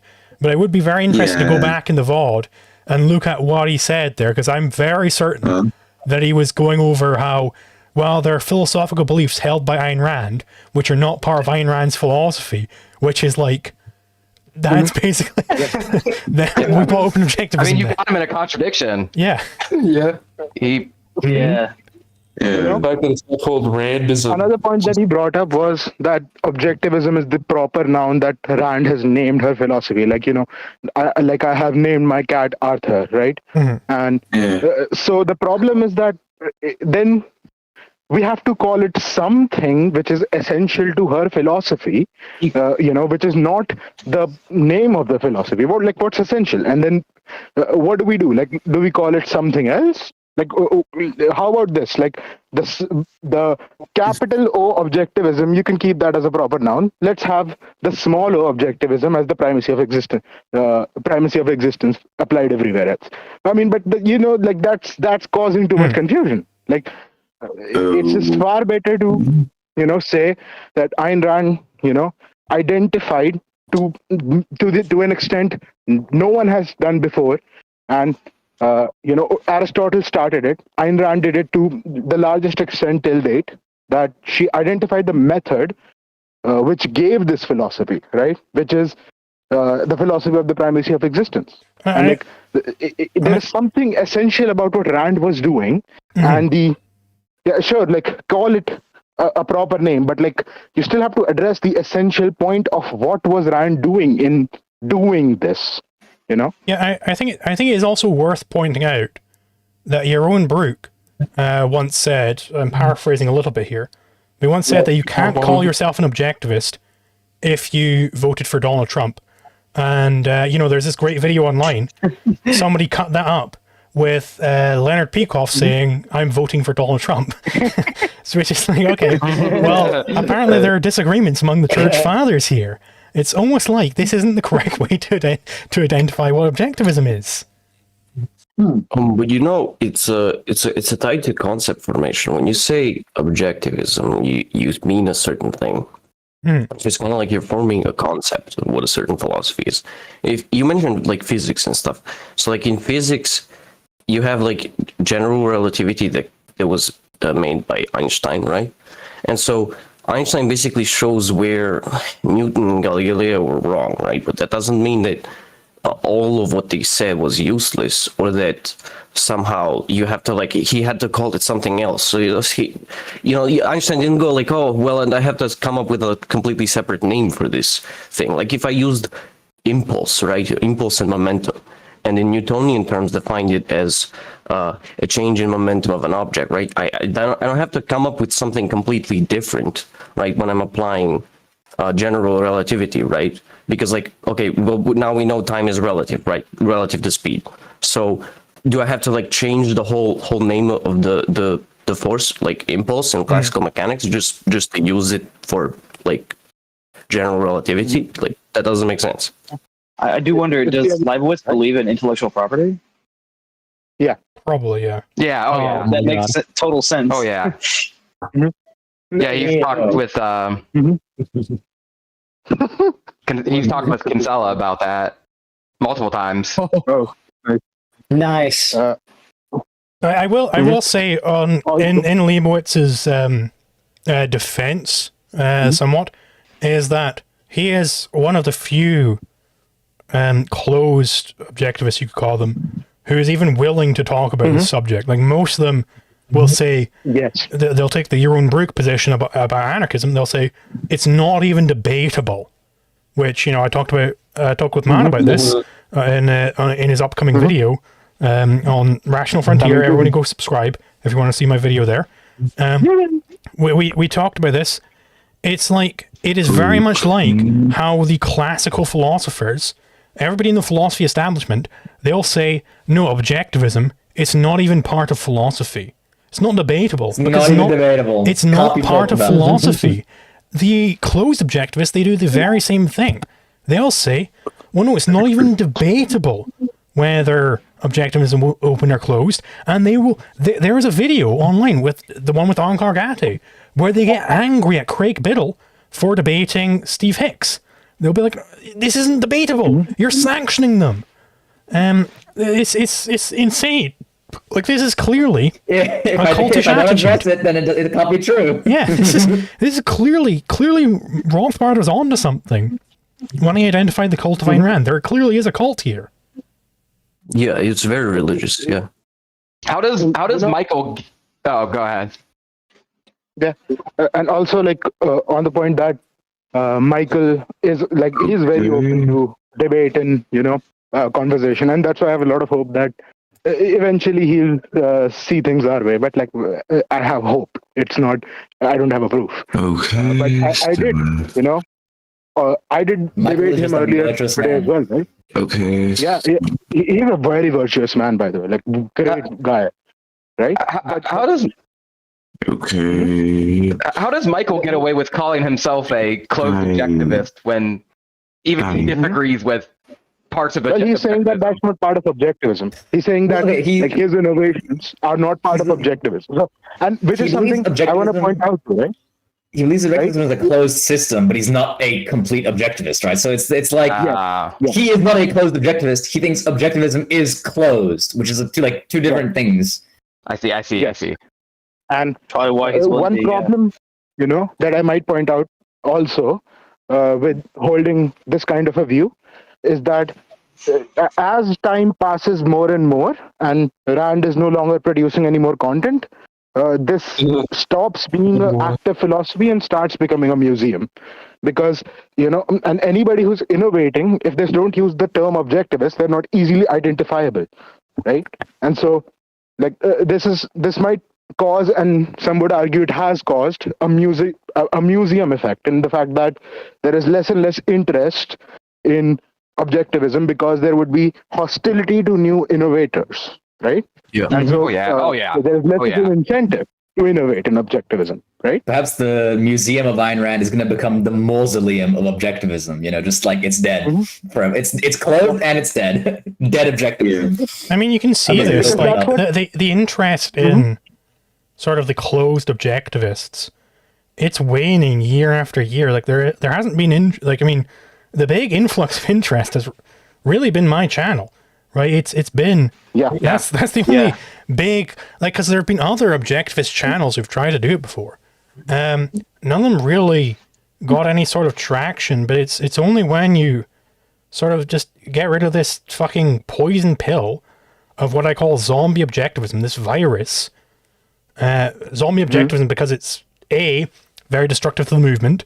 Like zombies, they spread, they kill everything. They feast on brains, right?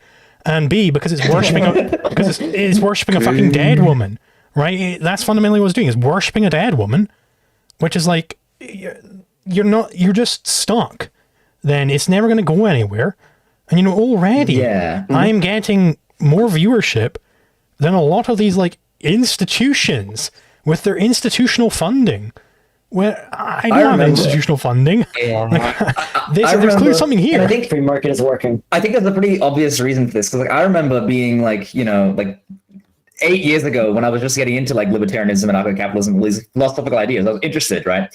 And I was seeing objectivism, and I was very put off immediately by like the Ayn Rand worship, because it just I immediately saw it and I'm like, this is clearly not a rational way of thinking about things. It's like, it's like argumentum ad vox rand. Like, I can see this is just literally a cult of people worshiping this novelist, right?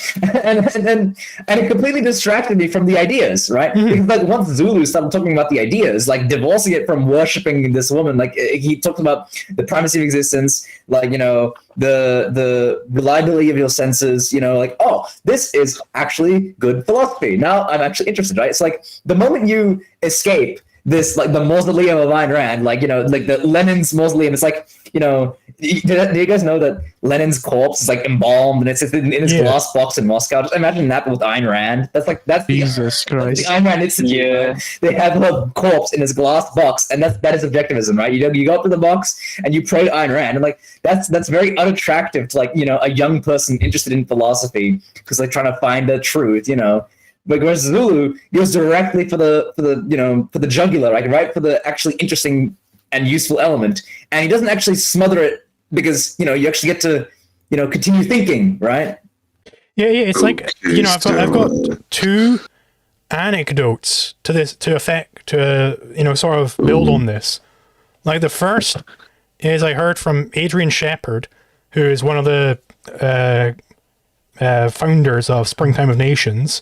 Very good channel, by the way, where he said, like, before I came around and started talking about objectivism, whenever he heard about objectivism, he would just assume, oh, they're like some sort of war hawk.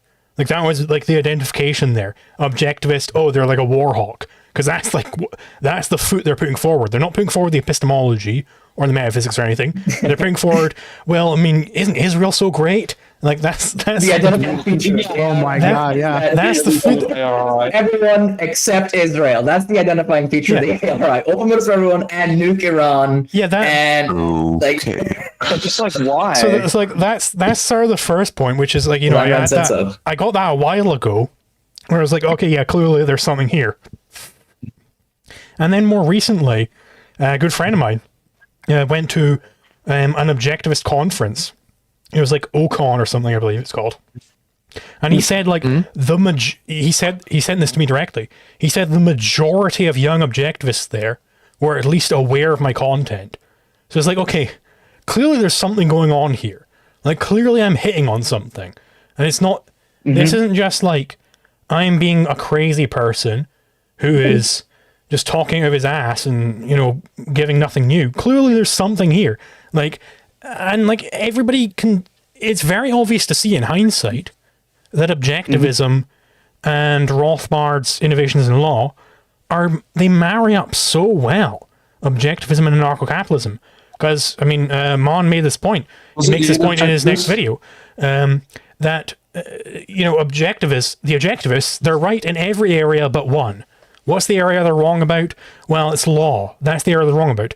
Who was right about law? Well, it's the anarcho-capitalists. They're right about that, but they don't really have a philosophy to ground it in.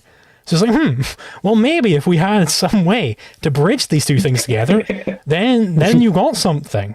And that's exactly why I did that. That's why I consider this so important, because really objectivism is dead. It's dead in the water unless I promulgate this as far as possible. And then we get another Kant. And then it's like, okay, well, you know, goodbye humanity. Yeah, the only one else keeping it alive is Existence University. That's going. Yeah, he's so attractive to the youth with his like like 2 views per video. Like, whoa, big show over here. What Man Sharma's channel is? Rational Frontier. Well,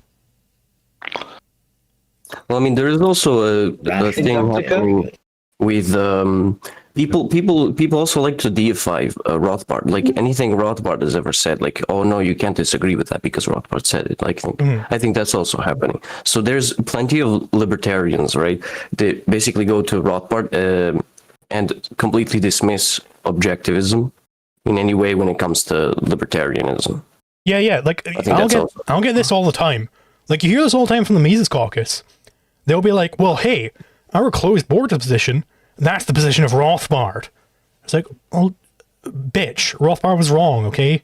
What do you want me to say? No. Yeah, I read this article, and I think, I don't know who posted it. Somebody posted it in the Discord. But there was this article by the voluntarist blog on the least sufficient force. And I like this analogy where if the woman that was defending herself from an attacker, an assailant, right, had no other means to protect herself other than like a gun that would instantly kill her attacker 100% of the time, right? To basically go with the Rothbard's definition in ethics of liberty of up to a point where he begins to infringe. Then you would be tantamount to barring her from from self-defense, and I think that's a good critique. And I just, every time it's posed, a lot of people just turn off their brain and just go, no, but Rothbard said it, and so this must be true. But there's no reassessment of certain ideas and positions. Like, I like that when Kinsella also falls into this, because he says the ideas that don't improve, copy, and proliferate are considered dead.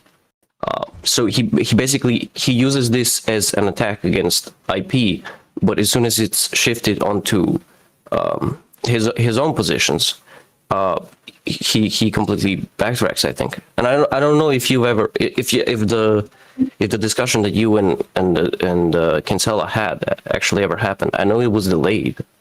I don't know what happened with that. It did happen, yeah. It was on Twitter. Yeah, basically what happened was he got delayed, they moved to Twitter space, but then yeah, it happened. Oh, is there a video? You could upload the Twitter space here. Is it the same stream? Or you made a different stream, didn't you? Like, Twitter is like communist. So Yeah. you open. What was the topic? I forgot. Let me pull that video up real quick.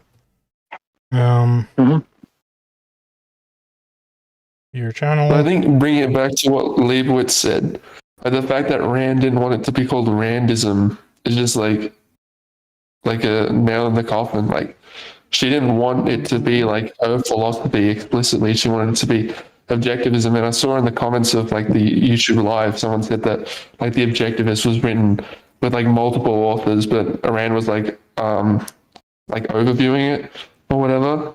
And I think that the fact that people can contribute to it while Rand is alive and it still be considered objectivism by Rand, like, why can't it still be considered objectivism past Rand's death and stuff? Yeah, the ironic part of this is that that's their view, right? like That you wouldn't know. Yeah, but like, okay, so Rand lived in USSR, right? And the fact of all communist nations is that they have a cult of personality at the top, right? Everybody like worshiping Stalin or Mao or Lenin or whatever, right? And so she knew that if she called it Randianism or something like that, right? It would be a cult of worship. Like, she explicitly wanted to Stalin. Yeah, exactly. Like, this is quite ironic that they're now worshiping Rand as like. But yeah, it ended up like that anyway, because she generated the cult of personality. I don't know enough about the history, because again, I don't know how much of that can be based on. All her friends became like the top bigwigs in the Objectivist movement. This is one of the things I also hit on in the debate, is that like there are both the, you know, I've received DMs from an open objectivist in the Atlas Society who was helping prep for this debate, and he was DMing me like with all these Brandon quotes, and it's like, okay, well, you know, I recognize something there. You know, both the closed objectivists, because I hadn't really looked into the open objectivists in the Cali school that much for the video, but I realized, because I had only heard like Onkar Gatti reading that one quote from Rand, I was like, okay, yeah, she'd probably be a closed objectivist. But you know, when you look into it, actually it turns out that both the open objectivists and the closed objectivists, they can both point to these different quotes from these different church fathers of objectivism and be like, well, okay, you know, we're actually right. No, we're actually right. And it's like, you know, I don't want to get to the essence of the issue, though, yeah. right? Like, have a great and schism. that is the like closed objectivization is pointing to the quotes, because like that's how they conceptualize objectivism. It's like, it's argumentum ad vox Rand or argumentum ad vox Nathaniel Brandon. Yeah, and that's sort of one of the things I really wanted to be very strong on in the video. That I really don't want to be, because there's so many beefs tied up into all of these arguments. Like, people have just beefs all over the place in objectivism. And I just don't care and don't know about any of these beefs, because I'm really, truly, like, an outsider to the objectivist movement here. So, like, these beefs are going back, it's like some blood feud going back decades. And I'm like, well, I don't want to get involved in that. So I'm just going to say what I believe objectivism is. And, like, you know, that probably won't work because most of these people are like cultists, so they'll probably still hate me. But like, I just don't really care anyhow. And it's the same fucking thing. You know, I was on the side. It's the same fucking thing with the goddamn Israel-Palestine bullshit. I just don't really care. Just stop making me care. I don't care. And people come in and it's like, oh, what's your fucking... Did you know that in 1967 the bad people did the bad thing? No way! Yeah, it's like, these fucking dirt people who live on the other side of the planet have had a blood feud for the past 2 millennium. And it's like, okay, well, gee whiz. What do you want me to do about that? I don't give a shit. Let them fight. I don't care. We should glass them. They are actually kids. You know what, Zulu? I don't care what anybody says about you, bro. I love you, man. Your videos are great, and you're smart, and you contribute a lot to the movement by putting out a lot of in videos that teach a lot of people about anarcho-capitalism. Well, thank you, Focusing on the principles. I didn't even know about anarcho-capitalism until I saw your video, so hell yeah. You know, I met Consensus at a Yalcon. That guy, he smokes a lot of weed. I certainly do. I'm smoking. I got a weed pen right here. Yeah, that is definitely true. Every time I need to actually discuss something serious, especially in real life, the most help that I do get from like outside sources, except for my own arguments, is usually Zulu's video on like the impossibility of socialism. That video I think is one of your best because it is so difficult to argue against. It is nearly impossible. I still haven't met a person where I've shown them the video and they could continue like still arguing the same points. I think like it really. There's something about the video that really reaches to the people who are really set inside their beliefs. No, thank you. You know, I'm very much proud of that video. Like, it was basically the way it came about was I saw some like YouTube tip or something by one of these gurus or whatever, where it's like, hey, you should try collaborating with people. And I was like, well, how do I collaborate with people? By the way, that's why I started doing debates. It's like, well, a great way to collaborate in the political space is by debating people, actually, because that does the same thing. It merges audiences, right? But like the way that came about was I looked at my YouTube analytics and I noticed that a lot of my, this is before Mantis Wave blew up, by the way, a lot of my audience and a lot of Mantis Wave's audience were the same. The YouTube analytics shows you this. So I went to Mantis and I was like, hey, let's do a collaboration. And he does all these videos on like responding to bread tubers. He said, oh, you know, these are some videos by bread tubers, which I'm not really interested in responding to, but I think deserve a response or whatever it was. You should look into them. And I saw that second. That's why I bring up second thought so early, because I was framing it as, okay, well, this is a response to this second thought video, but I want to make it more broad. You know, and what is the more broad way to attack this? Well, what if I just talk about first the economic calculation problem? And it's like, okay, well then what would they do? They might say, okay, well, yeah, there is the ECP, but we don't care because we have the moral point still. So then I go into argumentation ethics. And that's kind of how I structured the video. And it ended up doing very, very well. And that's definitely my most popular video. It's like 600,000 views or something now. So yeah, definitely worthwhile. If you're a new YouTuber, definitely worthwhile to find somebody who's about to blow up on YouTube and then have a collaboration with them. And right on the inflection point. Find that person right on the inflection point and do a collaboration. No, it's kind of sad that not with everybody in our space, man. I just DM people, hey, when are you free? Let's do a video together. And It's the cultural kind of sad. No.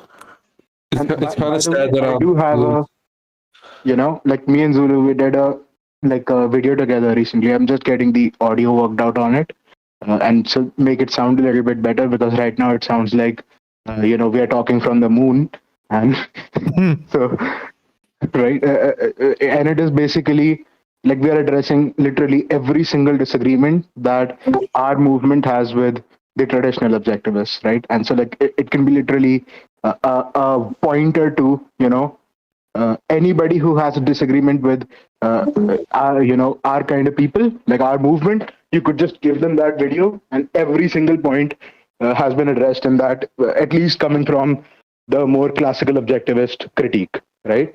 That is awesome. Over literally everything. It's open, closed, anarcho-capitalism, IP, foreign policy, everything. Like everything that there could be there could be a possibility of disagreement with us and the classical objectivists on. And another thing that I would like to say is that today I actually saw it in a evidential form much more, because the way Zulu is able to logically argue, and the speed at which he is able to do this, phenomenal, man. This man is very smart and very hardworking in this. You could see this, and by the way, if you go and watch Michael Liebowitz's video, and especially his debates, he would have been Zulu if there was no Zulu, because he's very smart and a very good debater. But if you see this debate, you can see that Zulu is really holding on, and I think Zulu won this debate, right? And it was I'm astounded. I love this, by the way. And kudos to you, man. Keep going. Thank you very much. And I will say, if somebody wants to learn, I am planning, I've started work on it, a course on how to debate well, based on my experiences. I don't know exactly how much to put into the course, how to flesh it out, but I'm working on it here and there. So I don't know when it'll be out. I'll probably work on it more seriously after the Dave Smith video is done, but I also want to get some more short videos out. But yeah, that'll hopefully help people out. When's the Prague video come out? I'm hoping to get it done by the end of this month. Hopefully soon. If it isn't done by the end of this month, it is actually very close to being done. If it's not done by the end of this month, it'll be done next month. It's something I wanted to ask you, Zulu. It's about your upcoming history philosophy course. That's why I mentioned previously the cultural zeitgeist, is because let me preface this. I don't know if you guys have been into the movie space, but ever since I think 10 years ago when the sequel trilogy came out, there's been more and more popularity for channels that really put in critiques of certain movies. Yeah, Mauler Mauler, yeah. Speaking about him, I was actually thinking about showing a certain video sometime, but anyways, bye. Here's my introduction to objectivity. Was let Wizard next. Yeah, and so. So what I wanted to ask is, will you include certain cultural moments, like those, Star Wars generally, certain movies, Fight Club or stuff like that, right? Those were certainly influential towards the philosophy of society, I think. Will you be mentioning those in any way? So I would say, first off, I am planning to do movie analysis videos. I've been planning that for a long time, but it's more difficult to figure out how exactly you get it done without getting copyright struck. So I've been putting it off. Yeah. So I will be doing stuff like that. But for the course, specifically the history of philosophy course, I would regard the movies, the art that people are making and is popular, as being downstream of the philosophy. So I'd be rather focusing on the philosophers. Yeah, definitely. But I think it really does influence the way people think. Capturing this small cultural moments is when stuff really gets popular is what really influences people and how people think. So I think libertarians should have really. I would disagree. Been on board with some of this. Insofar as a movie is just sort of concretization, insofar as it is art, I should say, it is just concretizing the philosophy of the artist. So it doesn't actually change the philosophy. Now, certain pieces of art can also be philosophical treatises in themselves. Like, the most obvious example would be Ayn Rand's works. Right, her fiction is actually a philosophical treatise itself. Like, that's why there are all these big speeches in Ayn Rand's works, because he's actually arguing for the art itself within the art. So it's sort of a special case. But I would consider most movies basically just accept the philosophy of the day as given, and then try and concretize it as well as possible. So I don't think they're necessarily moving the needle. They might increase the velocity of the needle, but I don't think they're actually changing the direction.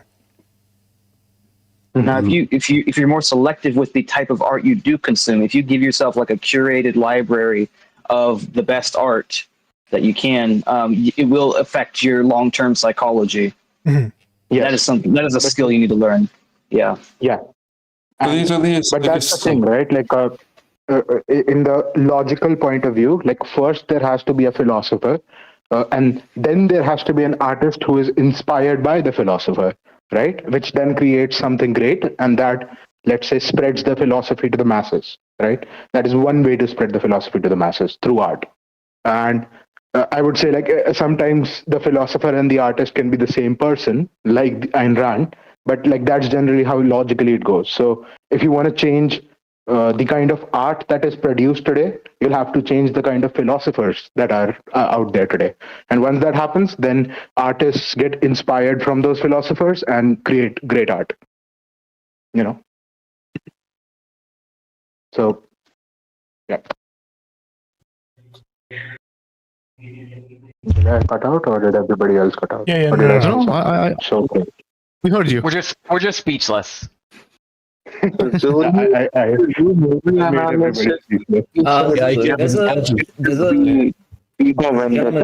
in the text saying here, why do you still talk about argumentarian ethics if you prefer your argumentum e contrario? We got to see you, buddy. Argumentation ethics, I don't really debate it specifically these days. Because A, I don't think it's actually fundamental. And B, I've already done a trillion fucking debates on it. So I'm really not interested in all of the unless somebody comes to me. There are a few subjects where unless somebody comes to me and they can prove that they have some really new argument about it, like group properties in the same field, really. Unless there's something new to be had there, I'm really just not interested in debating it because it'd just be boring. But it still does have a place in my E Contrario, though I don't think it's a necessary place. I think my E Contrario already does show, it goes over all the different types of mixed law there can be, and it goes, well, all of these, they fall into two categories. It's either the whim-based or the class-based, and actually both of them fall into whim worship, so they're both false. And then argumentation ethics is basically just my, I add it in after that, basically just go, and even if, 1,000 years from now, somebody comes up with some other crazy form of fucking mixed law, I have already destroyed it, or rather, Hoppe has already destroyed it with argumentation ethics. Because really what argumentation ethics does is it gives you two choices.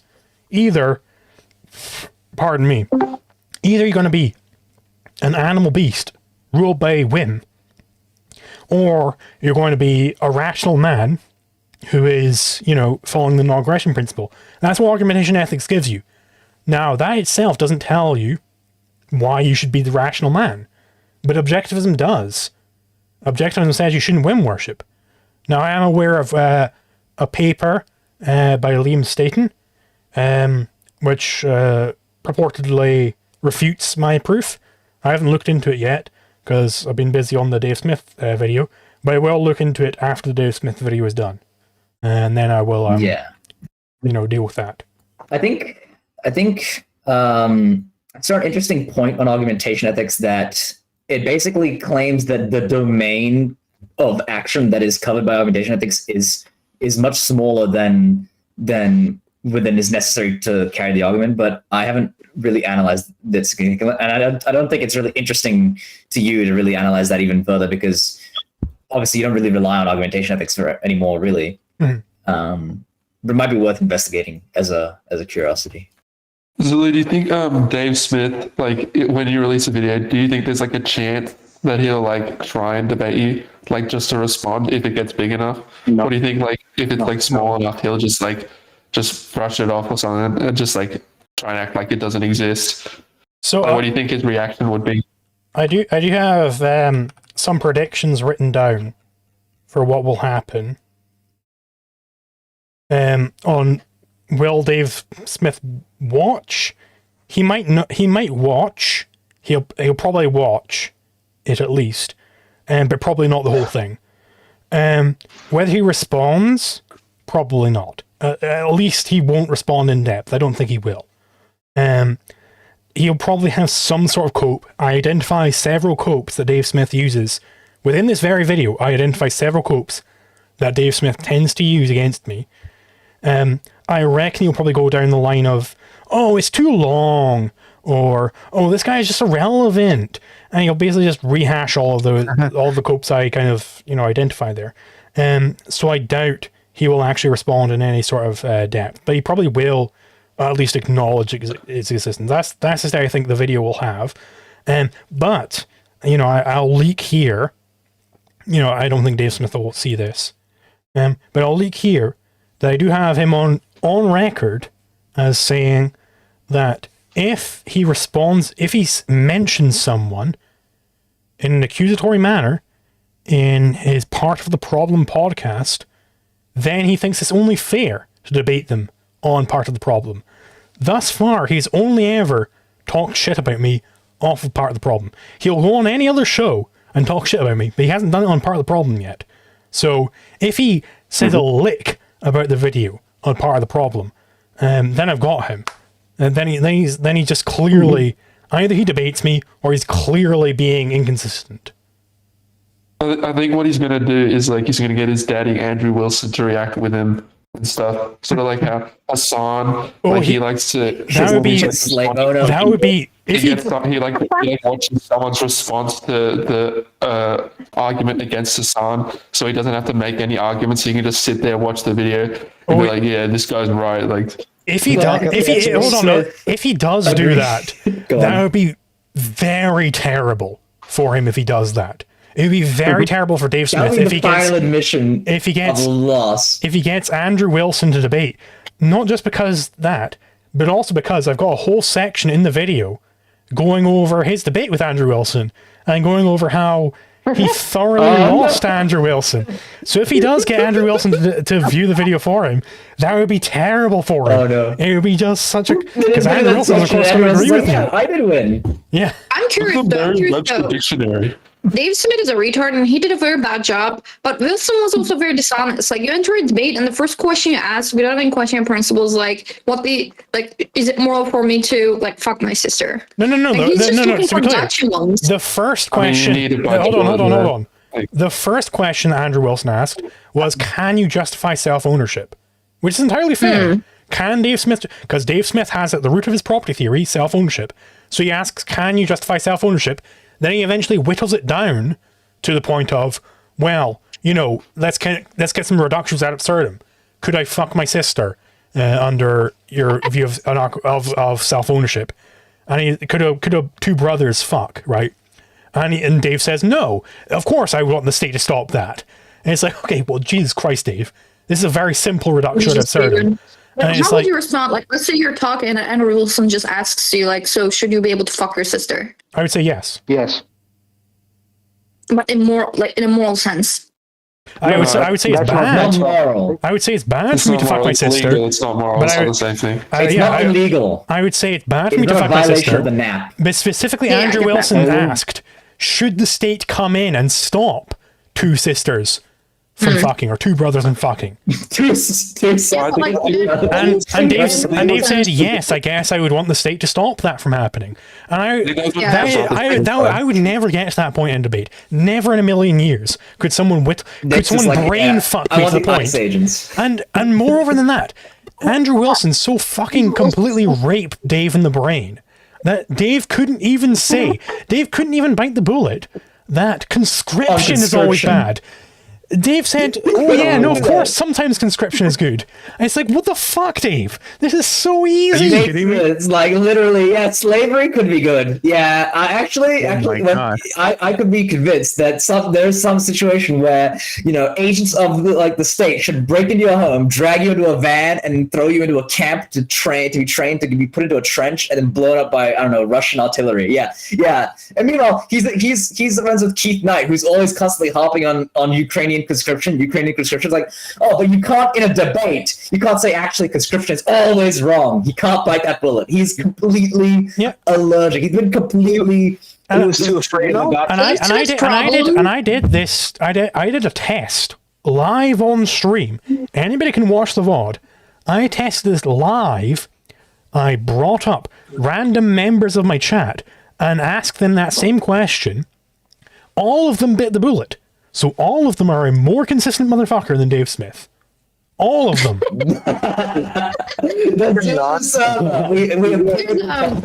Here's Dave Smith's problem. The one thing that people need to realize is that the NAP is not if you do it, or if you don't violate the NAP, that means what you're doing is right or good. Like, if a brother and a sister are having sex, obviously I'm going to look at them and be like, oh, that's kind of weird. But are they initiating force against anybody? Are they initiating a conflict against anyone? Well, the answer is, no. So, I mean, technically it might be weird, but, it is what it is. So Dave's main problem is that he should have stayed being a comedian. Moral legal distinction. Yeah. He should have stayed being a comedian and not engage with intellectual debates or philosophy. He would be a perfectly fine guy if he just stayed the normie comedian he is, who's libertarian leaning. He's acting retarded on purpose to be funny. There is one kind of mean thing I do sometimes when I encounter a Dave Smith supporter. I'll ask them, hey, what's your favorite Dave Smith joke? And every time they will immediately identify. It's like, oh my god, you're attacking Dave Smith. It's like, well, I mean, let's just think of it. Think about if I did this to any other comedian. If I said, hey, what's your favorite Norm Macdonald joke? Immediately you go like, oh, my favorite joke is his malt joke. Did you see that thing he did in Conan? They would start going off about all his jokes. But when I say for Dave Smith, when I say, hey, what's your favorite Dave Smith joke? Everybody immediately identifies that is an attack on Dave Smith, because I don't think he's that good of a comedian either. I just started to think. I used to think Dave Smith is a complete grifter. I just started thinking that he's just retarded when it comes to philosophy, because he has been very consistent about Israel, even though it costs them losing a lot of Republican audience. He's just very consistent. He never changes his ideas on the Israel-Palestine conflict. If he was a complete grifter, I feel like he would have changed his opinion. I mean, but very clearly, I do want to respond to that. I don't think that the grift is necessarily in the direction of Israel. I think Israel is pretty much everybody sees they're doing atrocities, right? It's very difficult to argue for Israel. Not Republicans. Yeah, political Republicans, sure, if they're getting funding from AIPAC, but most people are against Israel. Would disagree. Yeah, here's the thing.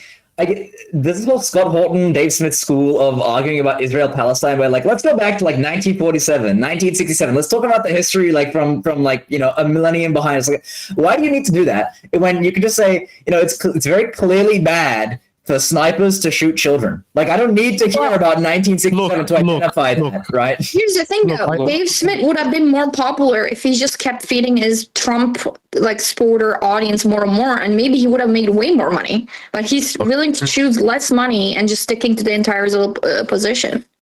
Look, you guys, I don't think you understand. We have to be consistent, like Equal. Equal is the only consistent person on him. He wants to Equal, the most consistent motherfucker we know. Yeah. Especially thinking like he would probably get a fuck ton of Jewish donors if he was willing to go more Republican. And more so this is, I think Zulu's theory about Dave Smith is that like he got brought into the libertarian movement by Ron Paul, but he never actually got suffused into the theory, like deeply into the theory and so he's just kind of like a child of the anti-war movement, right? And so the anti-war movement is what it means to be a libertarian in his mind, right? And so as long as you're opposing Israel, you're a libertarian, right? And that's kind of what it means to him. But it doesn't. And so the moment that you actually start like bringing up proper theoretic objections, and you start doing open borders, stuff that like isn't really core to him, and he can be actually kind of convinced that maybe we should close the borders, right? Maybe we should put the entire military on the border. Maybe that's the base libertarian position. The most consistent position is to militarize the border and kill, the starving Mexican children instead of the starving Palestinian children, right? Unless it's Israel's border. Yeah. Dave Smith says we should use the entire U.S. military to secure the U.S. border, but he doesn't like it when the entire Israeli military secures the entire Israeli border, which is interesting to me. Do you think he's genuinely aware that will cause the death of hundreds of thousands of people very brutally, or he's just so retarded can't even think the consequences of actions? So I have one quote from Dave Smith where he was on a stream with Andrew Wilson. Andrew Wilson was saying, paraphrasing, I love seeing all these people getting destroyed every night. And it brings me great joy to see this, referring to, the National Guard going in and beating people and bringing them out in chains. And he says, well, Dave, does that make me a bad person? Dave says, no, I'm fine with shutting this shit down by any means necessary. And he then goes on to say that his only hope is that he wants mass deportations. His only hope is that Trump does it in such a way where it doesn't bring some sort of political backlash, which is interesting to hear from someone who bases their argument in the will of the American people. He wants Trump to be savvy enough to navigate around the will of the American people where they aren't so pissed off about it. But if it's the will of the American people, then Trump should be able to do it in the open, surely. But Dave is smart enough to recognize that this isn't the will of the American people, but he still wants it. He wants this done. Yeah, you guys remember when Dave Smith would make an argument based on how it's immoral to stick someone in a cage for doing something that's not violent? Do you guys remember that? Remember that back in the day? Yeah. Remember that, Dave Smith? And nowadays he's like, okay, now send in the National Guard, put the children in the chains, send them to El Salvador. Did you guys watch his second show with John Stossel? He was actually talking about his conflict with open border libertarians on Twitter with John Stossel. Has anyone seen that? He was saying these libertarians. I don't watch Dave Smith, thank God. John Stossel's pretty cool. You guys should watch John Stossel. We should get Liquid Zulu on with John Stossel. That'll be the greatest crossover event in history. I did apply to his internship program or whatever, but they rejected me. So what can you do? It's probably because you're not based in the U.S. Honestly. Yeah. Because then they have to apply for a visa for you. But I did. I was talking, in preparation for this debate, someone from the Atlas Society contacted me, and they wanted to prep me for Michael Liebowitz, and he actually sent me. I was asking him about there are all these positions for the Atlas Society, but they're all fucking US based, and he was like, oh no, you can get a scholarship for our conference in San Diego or whatever. And I was like, oh shit. yeah, no, I'll apply for that. He said, yeah, no, if you apply for it, let me know and I'll put in a good word. So potentially I can get in with the Atlas Society. Hopefully. You know. That's cool. I think that's like a workaround they found so they don't have to get you a work visa. This is important. This is important. This is important.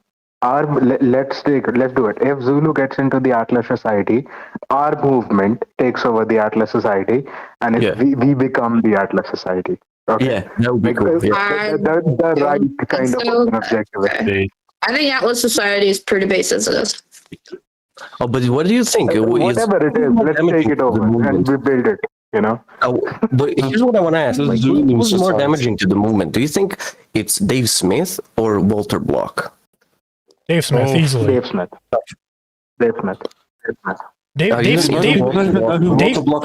Dave Smith is a pragmatist through and through. Dave Smith does not believe in, according to Dave Smith's standard of what a libertarian is. Dave Smith is not a libertarian. And he is Mr. Libertarian. He is the most consistent motherfucker you know. That is Dave Smith. Someone who says Dave Smith is not a libertarian is the most consistent libertarian. That is the most damaging thing you could have. That's why I'm dedicating this next video to Dave Smith. Because he is truly poison. Libertarianism would be way better off if he never came about. If he was not a libertarian, if he just stuck to comedy and just stayed as a failed comedian. If he just stayed as a failed comedian who is friends with Joe Rogan, we would be way better off.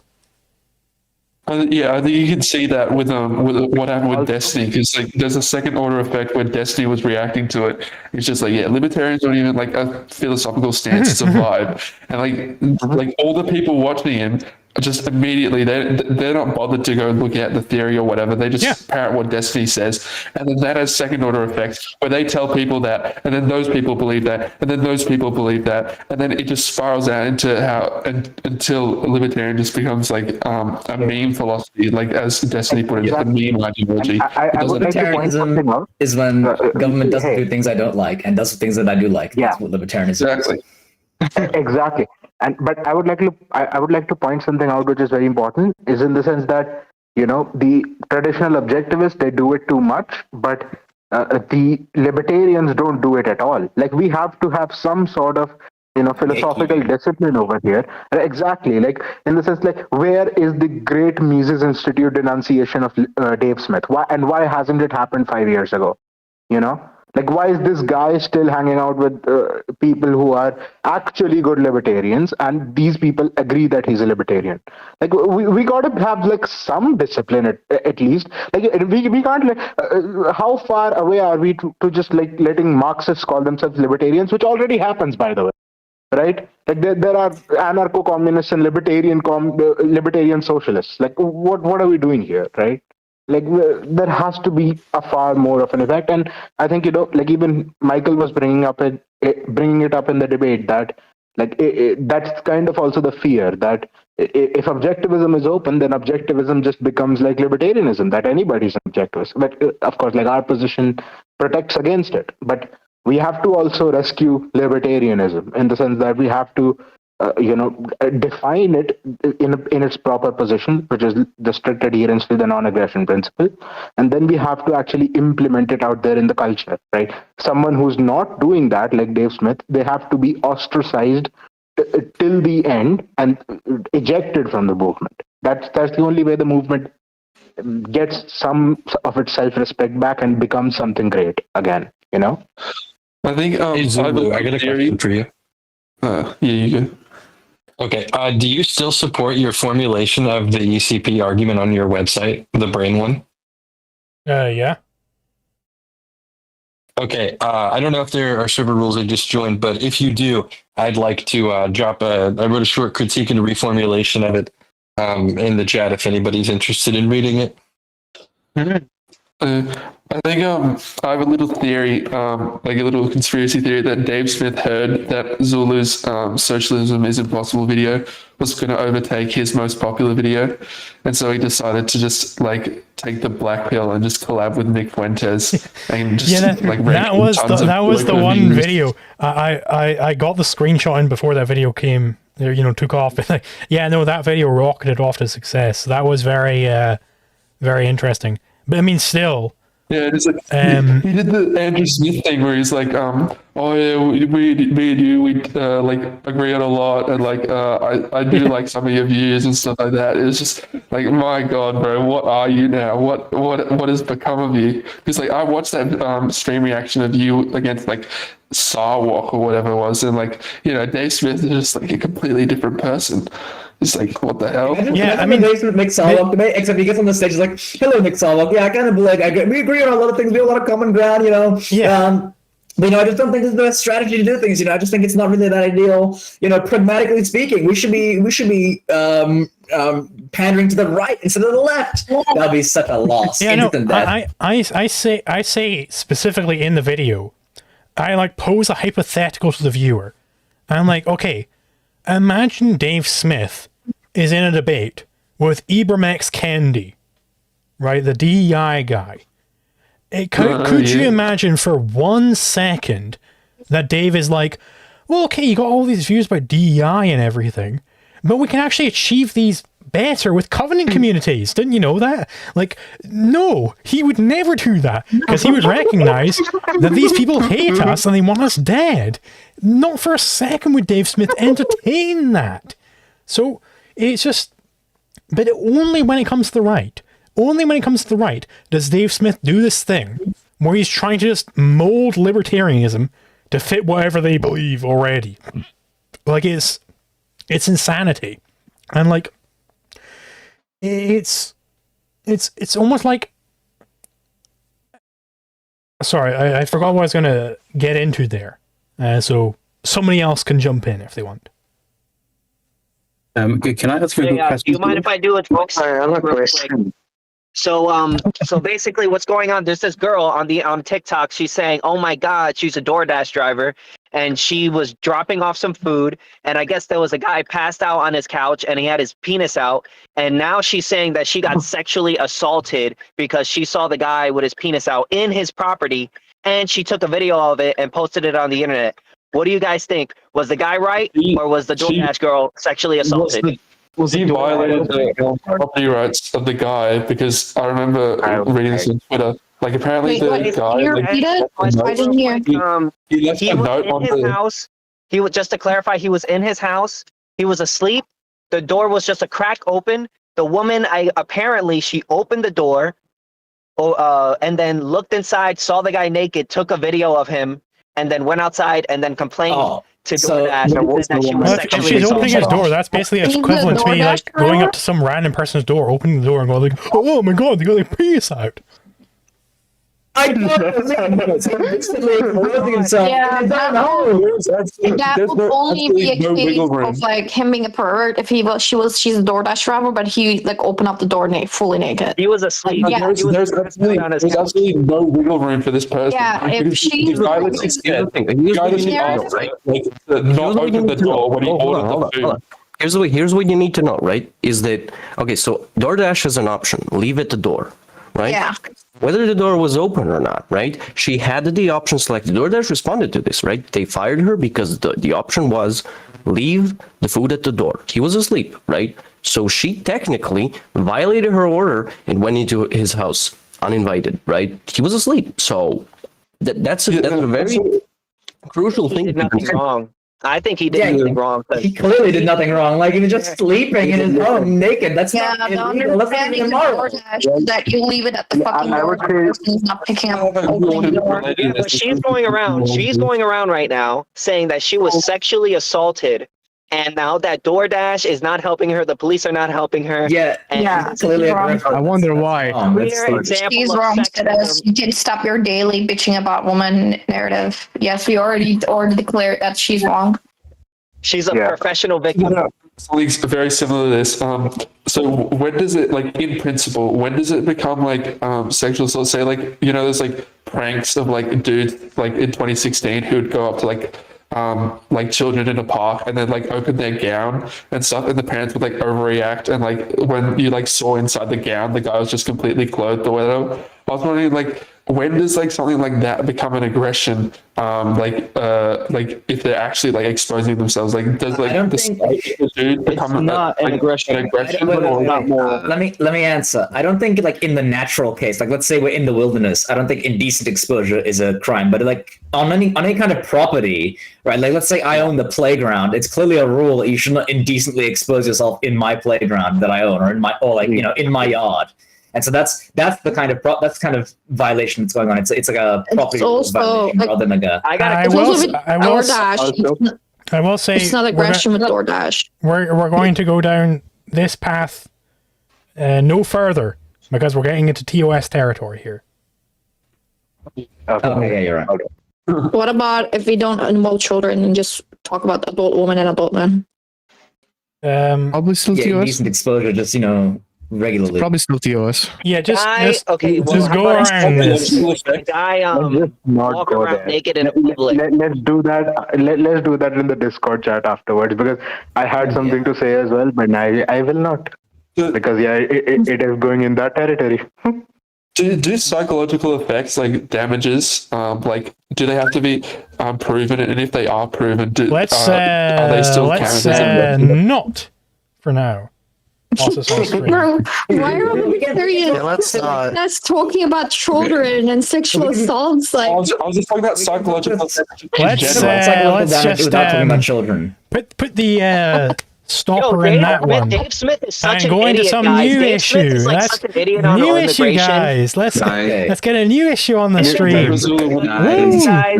New issue. Guys, who has a new question for Liquid Zulu? Oh, I have one. You're waiting. We're so excited. I have one.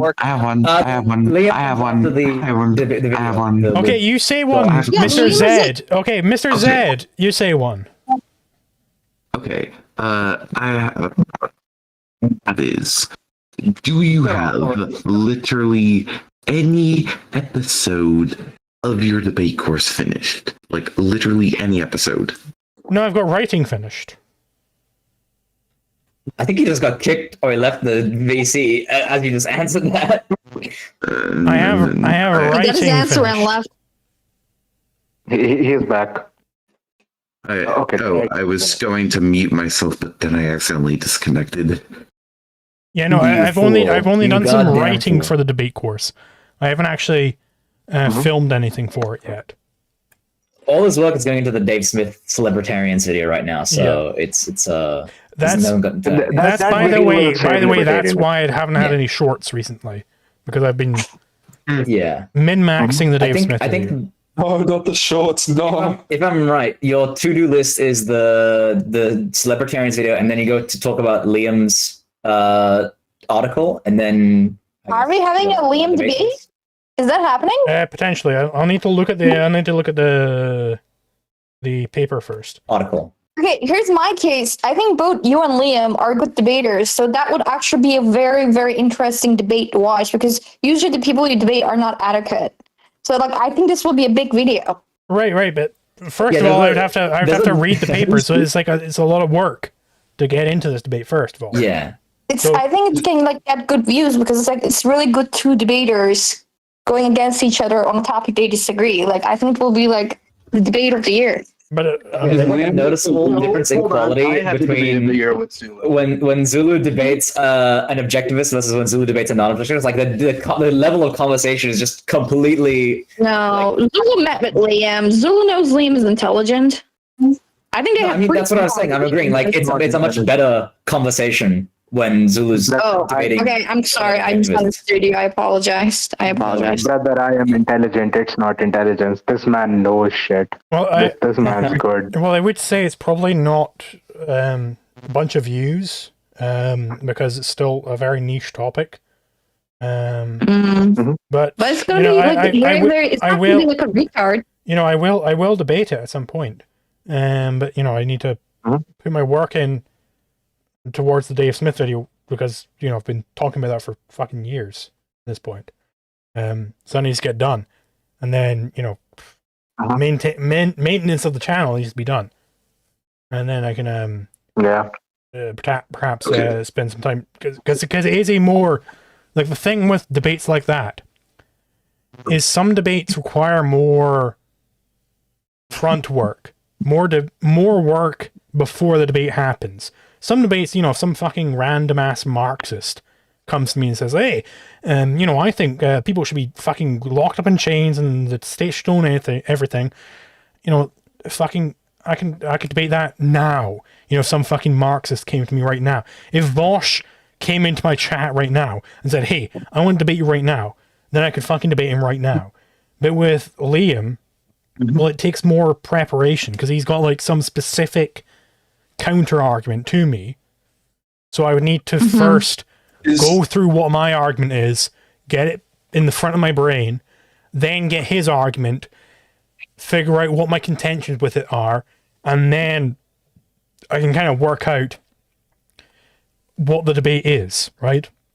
Whereas when the with debate is high quality, with then Vosh, it demands more attention. with Vosh, I could just end stream right now, slap together a fucking quick thumbnail, and be like, hey, I'm debating Vosh in 12 seconds, and everybody already knows what it is. You know, it's very much easier. Yeah, I see you the debate with Liebowitz today, so like it's like you're like, oh, that's a way easier one because Liebowitz is like not as niche, maybe not as good at debating, but like Liam's is like super niche. I need to read his point, understand it, and then like get into this mental work.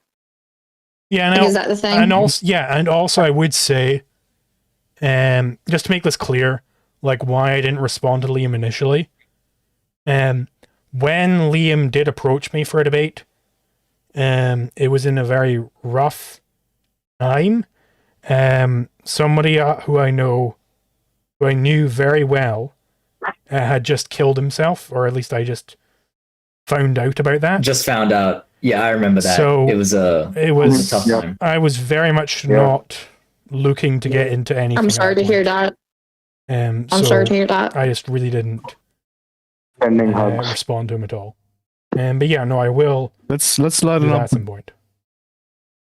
Another question: what do you really think about Liebowitz? I think he's very good. Because most of these closed objectivist types who I'll meet just are completely unwilling to talk to me. But Liebowitz is completely willing. He seems like a very honest person. He's very much willing to talk to me and hash out disagreements with me. You don't get that a whole lot. I think there have been, specifically Existence University has done some very dishonest attacks on Leibowitz in the past. Wait, what is Existence University? Existence University. Existence University is this guy on YouTube. He did like fucking 5 videos on me in the span of about a week, talking about how I'm so dishonest. His videos are so shit. They're so terrible. I hate the guy. And I told him many times straight up, hey, I will debate you if I will respond to you rather if and only if you agree to a debate. And he's never agreed to a debate. He just keeps making response videos and being like, well, debate's fucking pointless. This fucking gremlin of a man. And he had one video where he was really getting on Liebowitz for the fact that Liebowitz was in prison for many years, which I really just didn't care about. What did Liebowitz do to get in prison? He very poorly. He did a massive assault on like his ex-girlfriend and her new boyfriend. Like he beat them very severely. He had like a knife with him. Like they were drunk. I don't know the exact specifics. He did a very, very bad thing, to be clear. But he ended up repenting for that. He did repent for that. Yeah. And he became an objectivist. He learned the error of his way. This is one rare instance we have of somebody like that. Yeah, where they actually acknowledge what they did wrong. Like he will say openly that what he did was wrong. Like he will say this openly. Mm-hmm. Yes. And, also, there has to be some context here in the sense that, it wasn't some cold-blooded mastermind, some kind of thing. It was a bunch of 20-year-olds getting drunk, getting angry, and doing something stupid, right? And he admits to that. So like, let's not make the man, even in his 20-year-olds, he was not some elsewhere Tui. He was just a drunk, stupid kid who did something stupid. Yeah, because I mean, he grew up. He grew up like in the fucking hood. Like he is not growing up in the best circumstances. Exactly. Like nobody would excuse what he did. If your life He was- wouldn't excuse what he did. Yeah. He says that what he did was terrible. Yes. But he What still did he do? did do it. And It he was an like assault. He assaulted. he his, did like, a very ex or something. bad It was assault. bad. He did a very So, bad did assault he on his just, ex like, and a new hit- boyfriend. Did he just like hit the woman, or is like really really bad, like beating up? The man, I think. I think it was focused on the man. His ex. I believe he told his friend boyfriend or something. Stab someone. Okay, what? What? It was He didn't it was his. personally do the assault. I believe. I don't know the exact specifics, but I believe it was his ex-girlfriend's new boyfriend. He and his friends got together, and like whilst they were like high and drinking, they hatched this plan to like beat him up, and so they like went into their house, and like they really beat him quite badly. How old was he? He was 20. very young. Yeah, he was like 20. Or something. When he's too old to do something like that. Maybe it was like 13. Sure, like Dang, but what the fuck? he had been a But yeah, criminal went to since he was prison, young. And yeah. Like he was a criminal since he was Yeah. like a kid. Like he was one of those I guys see. where he was like growing up in the hood. He was just Streets. he was just a gangster, really. But then when he was in How did prison, he have the eventually redemption arc? when he was in prison, he eventually like kind of cottoned on to why his ideas were bad, why his premises were wrong, and he like reached out to all these different organizations to ask for books to read. And he ended up becoming like, he read all these libertarian books, he read all these objectivist books, and he realized that what he did was very wrong. And like actually nowadays, he's told me this.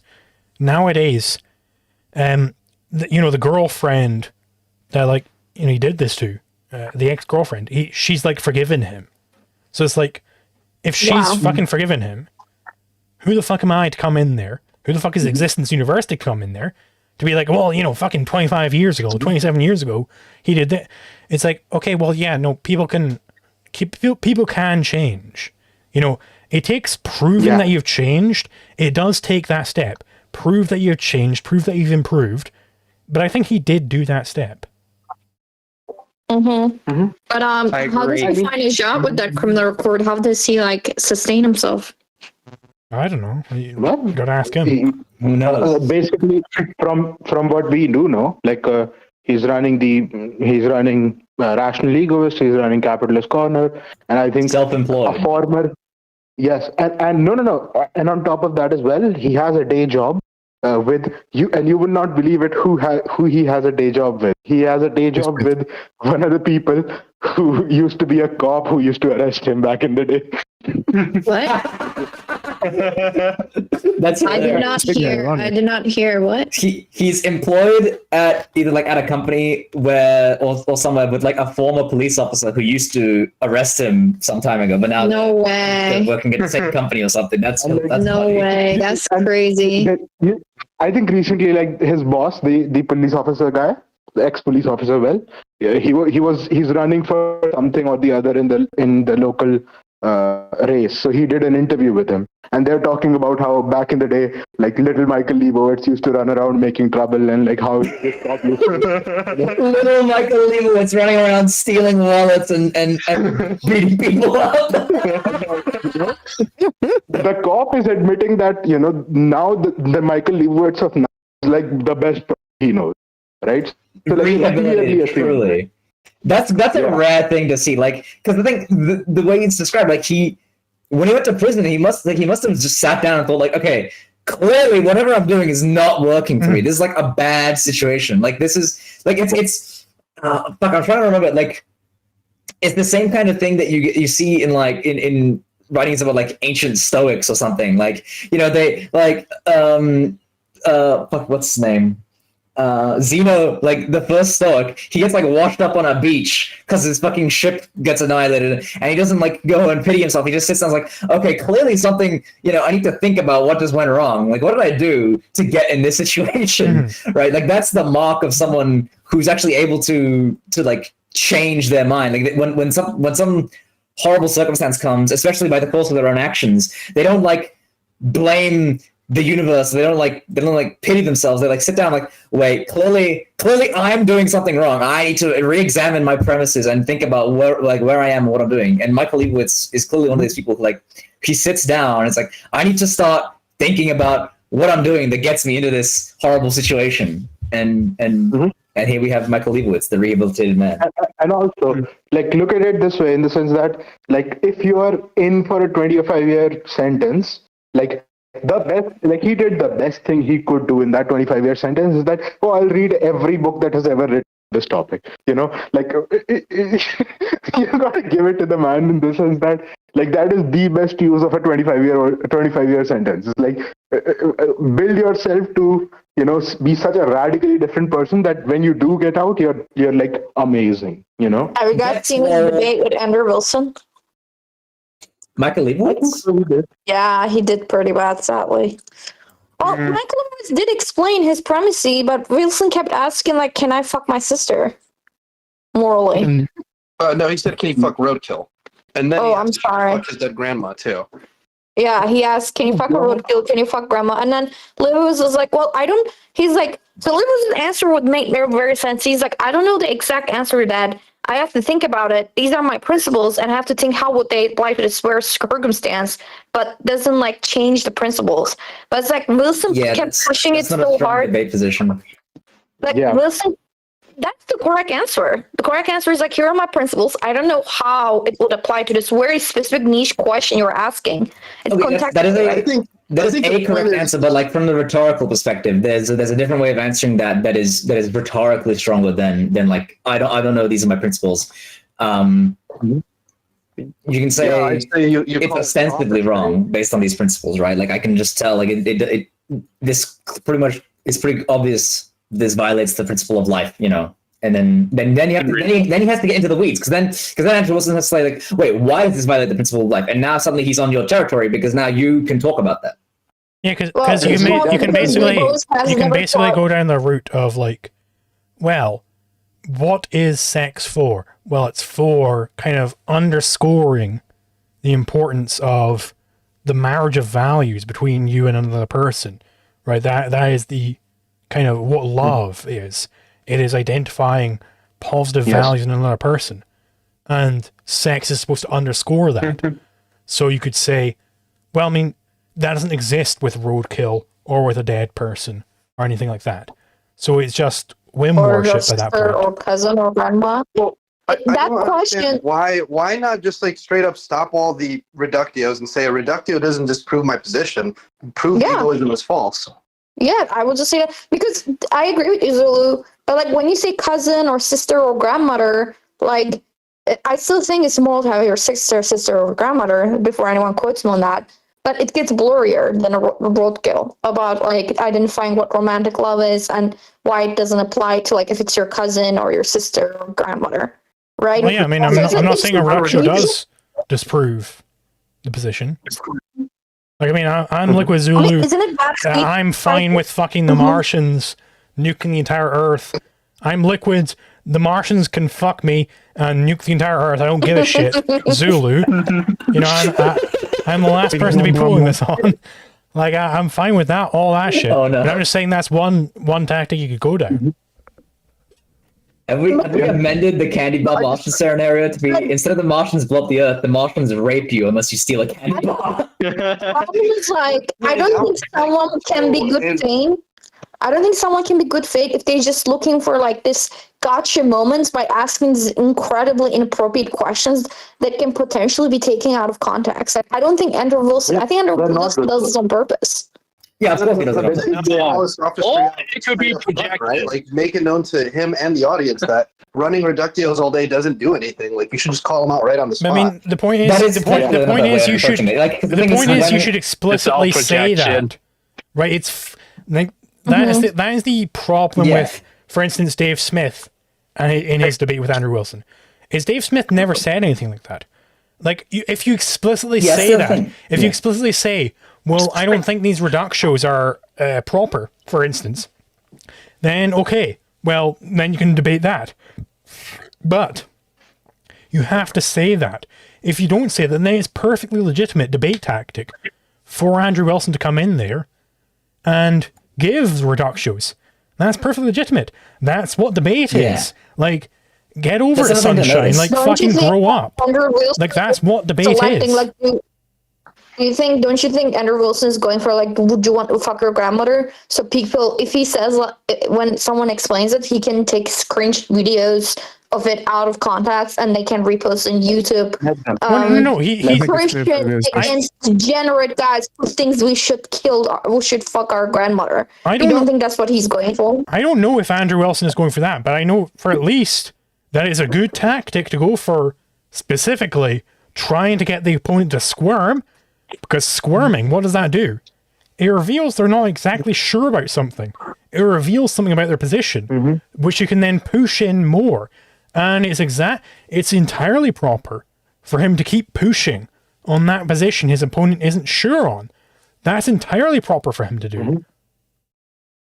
I don't think I think some questions to be avoided in a good faith, because knowing that the audience intentions, like asking these questions usually comes up with people with bad intentions who want to take you out of context. Yeah, it's meant to be a reputation damaging like argument rather than like an actual logical argument. It's done to try and damage. Every question they're asking about these incredibly sensitive questions that 90% of the audience is going to take out of context and use against you for the rest of your career. Why? But that's the thing, you know? That's the thing. Like, it might, in fact, play out in the favor of our kind of people, in the sense that we're not looking for any audience. We're looking for a very specific type of audience, the vanguard, right? And the kind of person who's in the vanguard, he is not going to just say that, oh, this sounds horrible, so I'll not look into this guy any further. He's going to say, like, well, let me see what this guy's actually saying. And, you know, like this popularity of slander might draw Zulu, can you delete this shit in the memes channel? It's like pedophilia content. Someone just tagged me. What? Someone in the meme server You probably should say that on a live too. What? Someone just tagged me to this very weird like thing. Okay, thanks for deleting that. Okay, Anyways, there we go. let's continue. Liebowitz did say, like, I don't know. He's like, I never thought about incest, but like this doesn't change anything about my principles. So he did say that. He's like, I just never thought about incest before. I have to think about it. But this doesn't change my principles. Like, this doesn't change that life is a standard of value. So, like, Liebowitz did say that to Andrew Wilson. Yeah, that's I would say it's fine to be like, okay, you know, I've never thought about this. I'd have to think about that, right?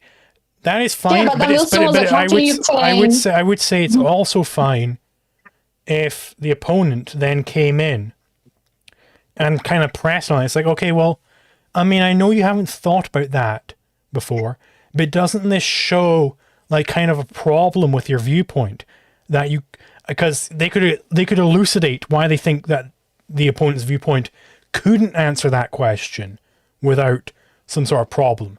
Like for instance, if I had somebody who was like, oh well, it's fine to tax people because if you don't tax people, some people are going to die. If those people are going to die without stealing the bread, then it's fine to steal that bread. And I could be like, okay, well, what if I had the sex disease, right?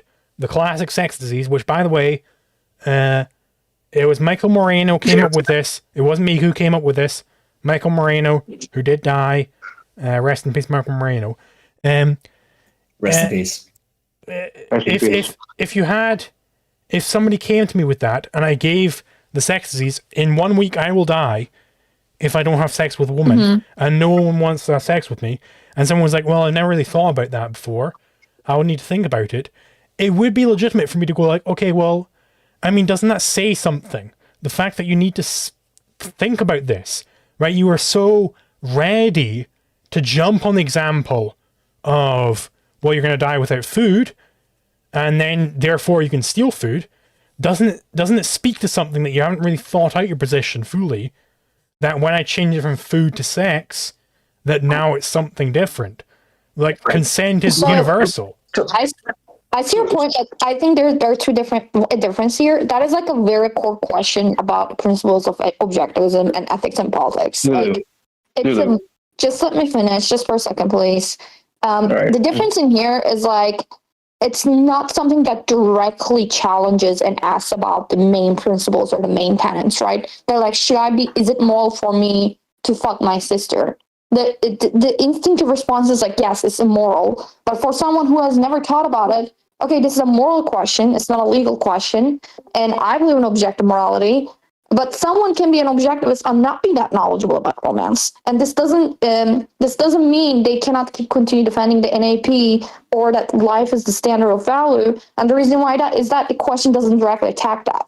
It attacks like this very. It's like if someone asks, "Is it moral for me to move to Dubai right now?" I don't know, dude. Let me hear your life circumstances. Why do you want to move there? What do you want to do? It's so like you have to think about it, and we all avoid think about it. And that's because we all have like this like disgust towards it. You know what I mean? Sure. Yeah, no, I completely agree with that. And this actually, I think Fabian Liberty puts it a very good way. I don't know his exact words in this subject, but like. You could concoct some circumstance where it actually is good to fuck your sister or something, where it actually is good to have incest. Yeah.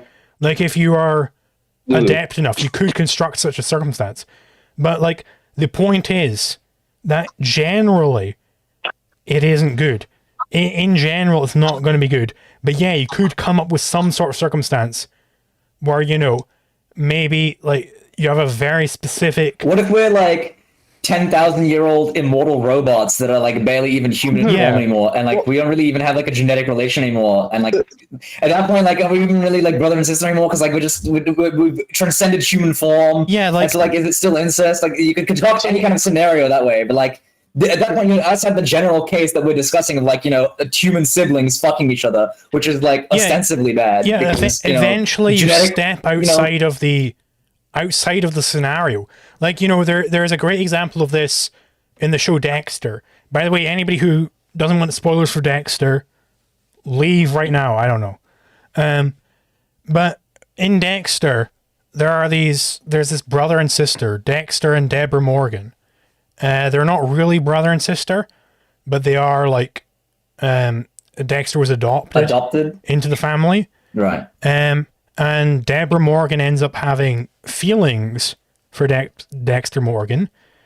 They're not blood related, but like, it's a very particular bond that they end up sharing because Dexter murders his real brother in order to save Deborah. And she ends up not being able to really connect properly with anybody else. And so, like, there are specific, if you get really nitty gritty with it, you can come up with some concocted, crazy set of circumstances where it's fine, but that doesn't refute the general principle.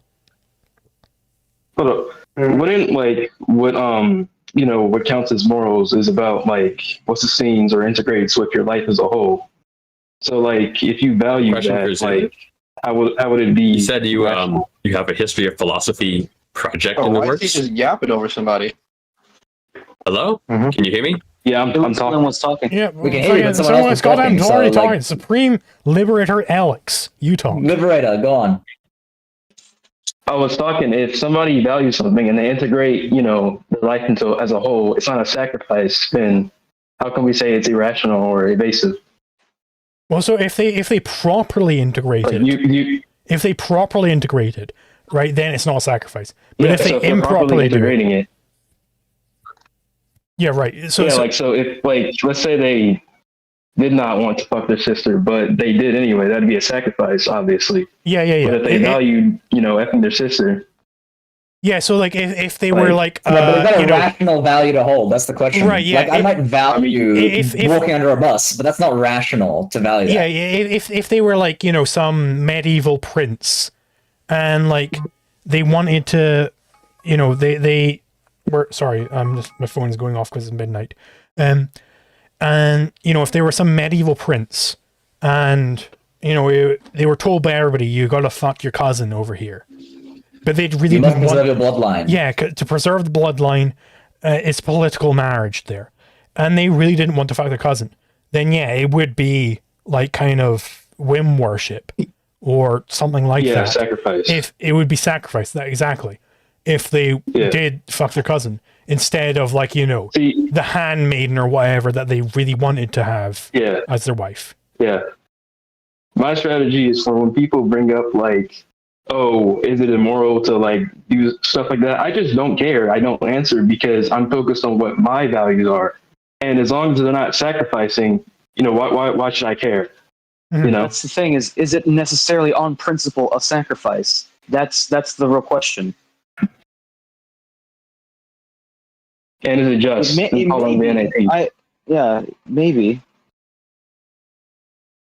There are people in the objectivist license server who just straight up think that it can be moral to fuck your sister. Hey, I have an idea, Zulu. Since you finished the scripts, why not you make an early version for members or something, where it's just like the text? I mean, I could do that because I do back up my scripts. I mean, I'll put a poll on the old Ko-fi and the YouTube memberships if people want that. I'll do that. DM me and remind me to do that because I will take you a piss might out as well this. do it. Everybody will want it. So somebody had a specific question, which was cut off for Supreme Liberator, and we'll have that as the last question, and then I'll leave. I think it was the bunny guy. When are we getting a? Can you hear me? When are we getting an Ender Wilson debate? Hold on, bunny guy. I was just wondering, you said you had a history of philosophy project going on. I was wondering if you're going to cover Rousseau and his influence over Kant and that, since Peacock doesn't talk about him at all. Possibly. I don't know. I'll have to properly... I mean, it's going to be a long while off, because I've got to piece together everything. And actually, you know, with my courses, I want to become an expert in that thing before I do a course on it. So I have to become an expert in the history of philosophy, which means, you know, reading all of... I've got Wilhelm's book over there, The History of Ancient Philosophy. I'll have to go over all of that. That's a very long book. I'll have to go over everything. And it'll probably be released in a few parts, honestly. But yes, thank you everybody for coming on. Thank you to everybody who came on the stream. All right. Thank you to the people who became members.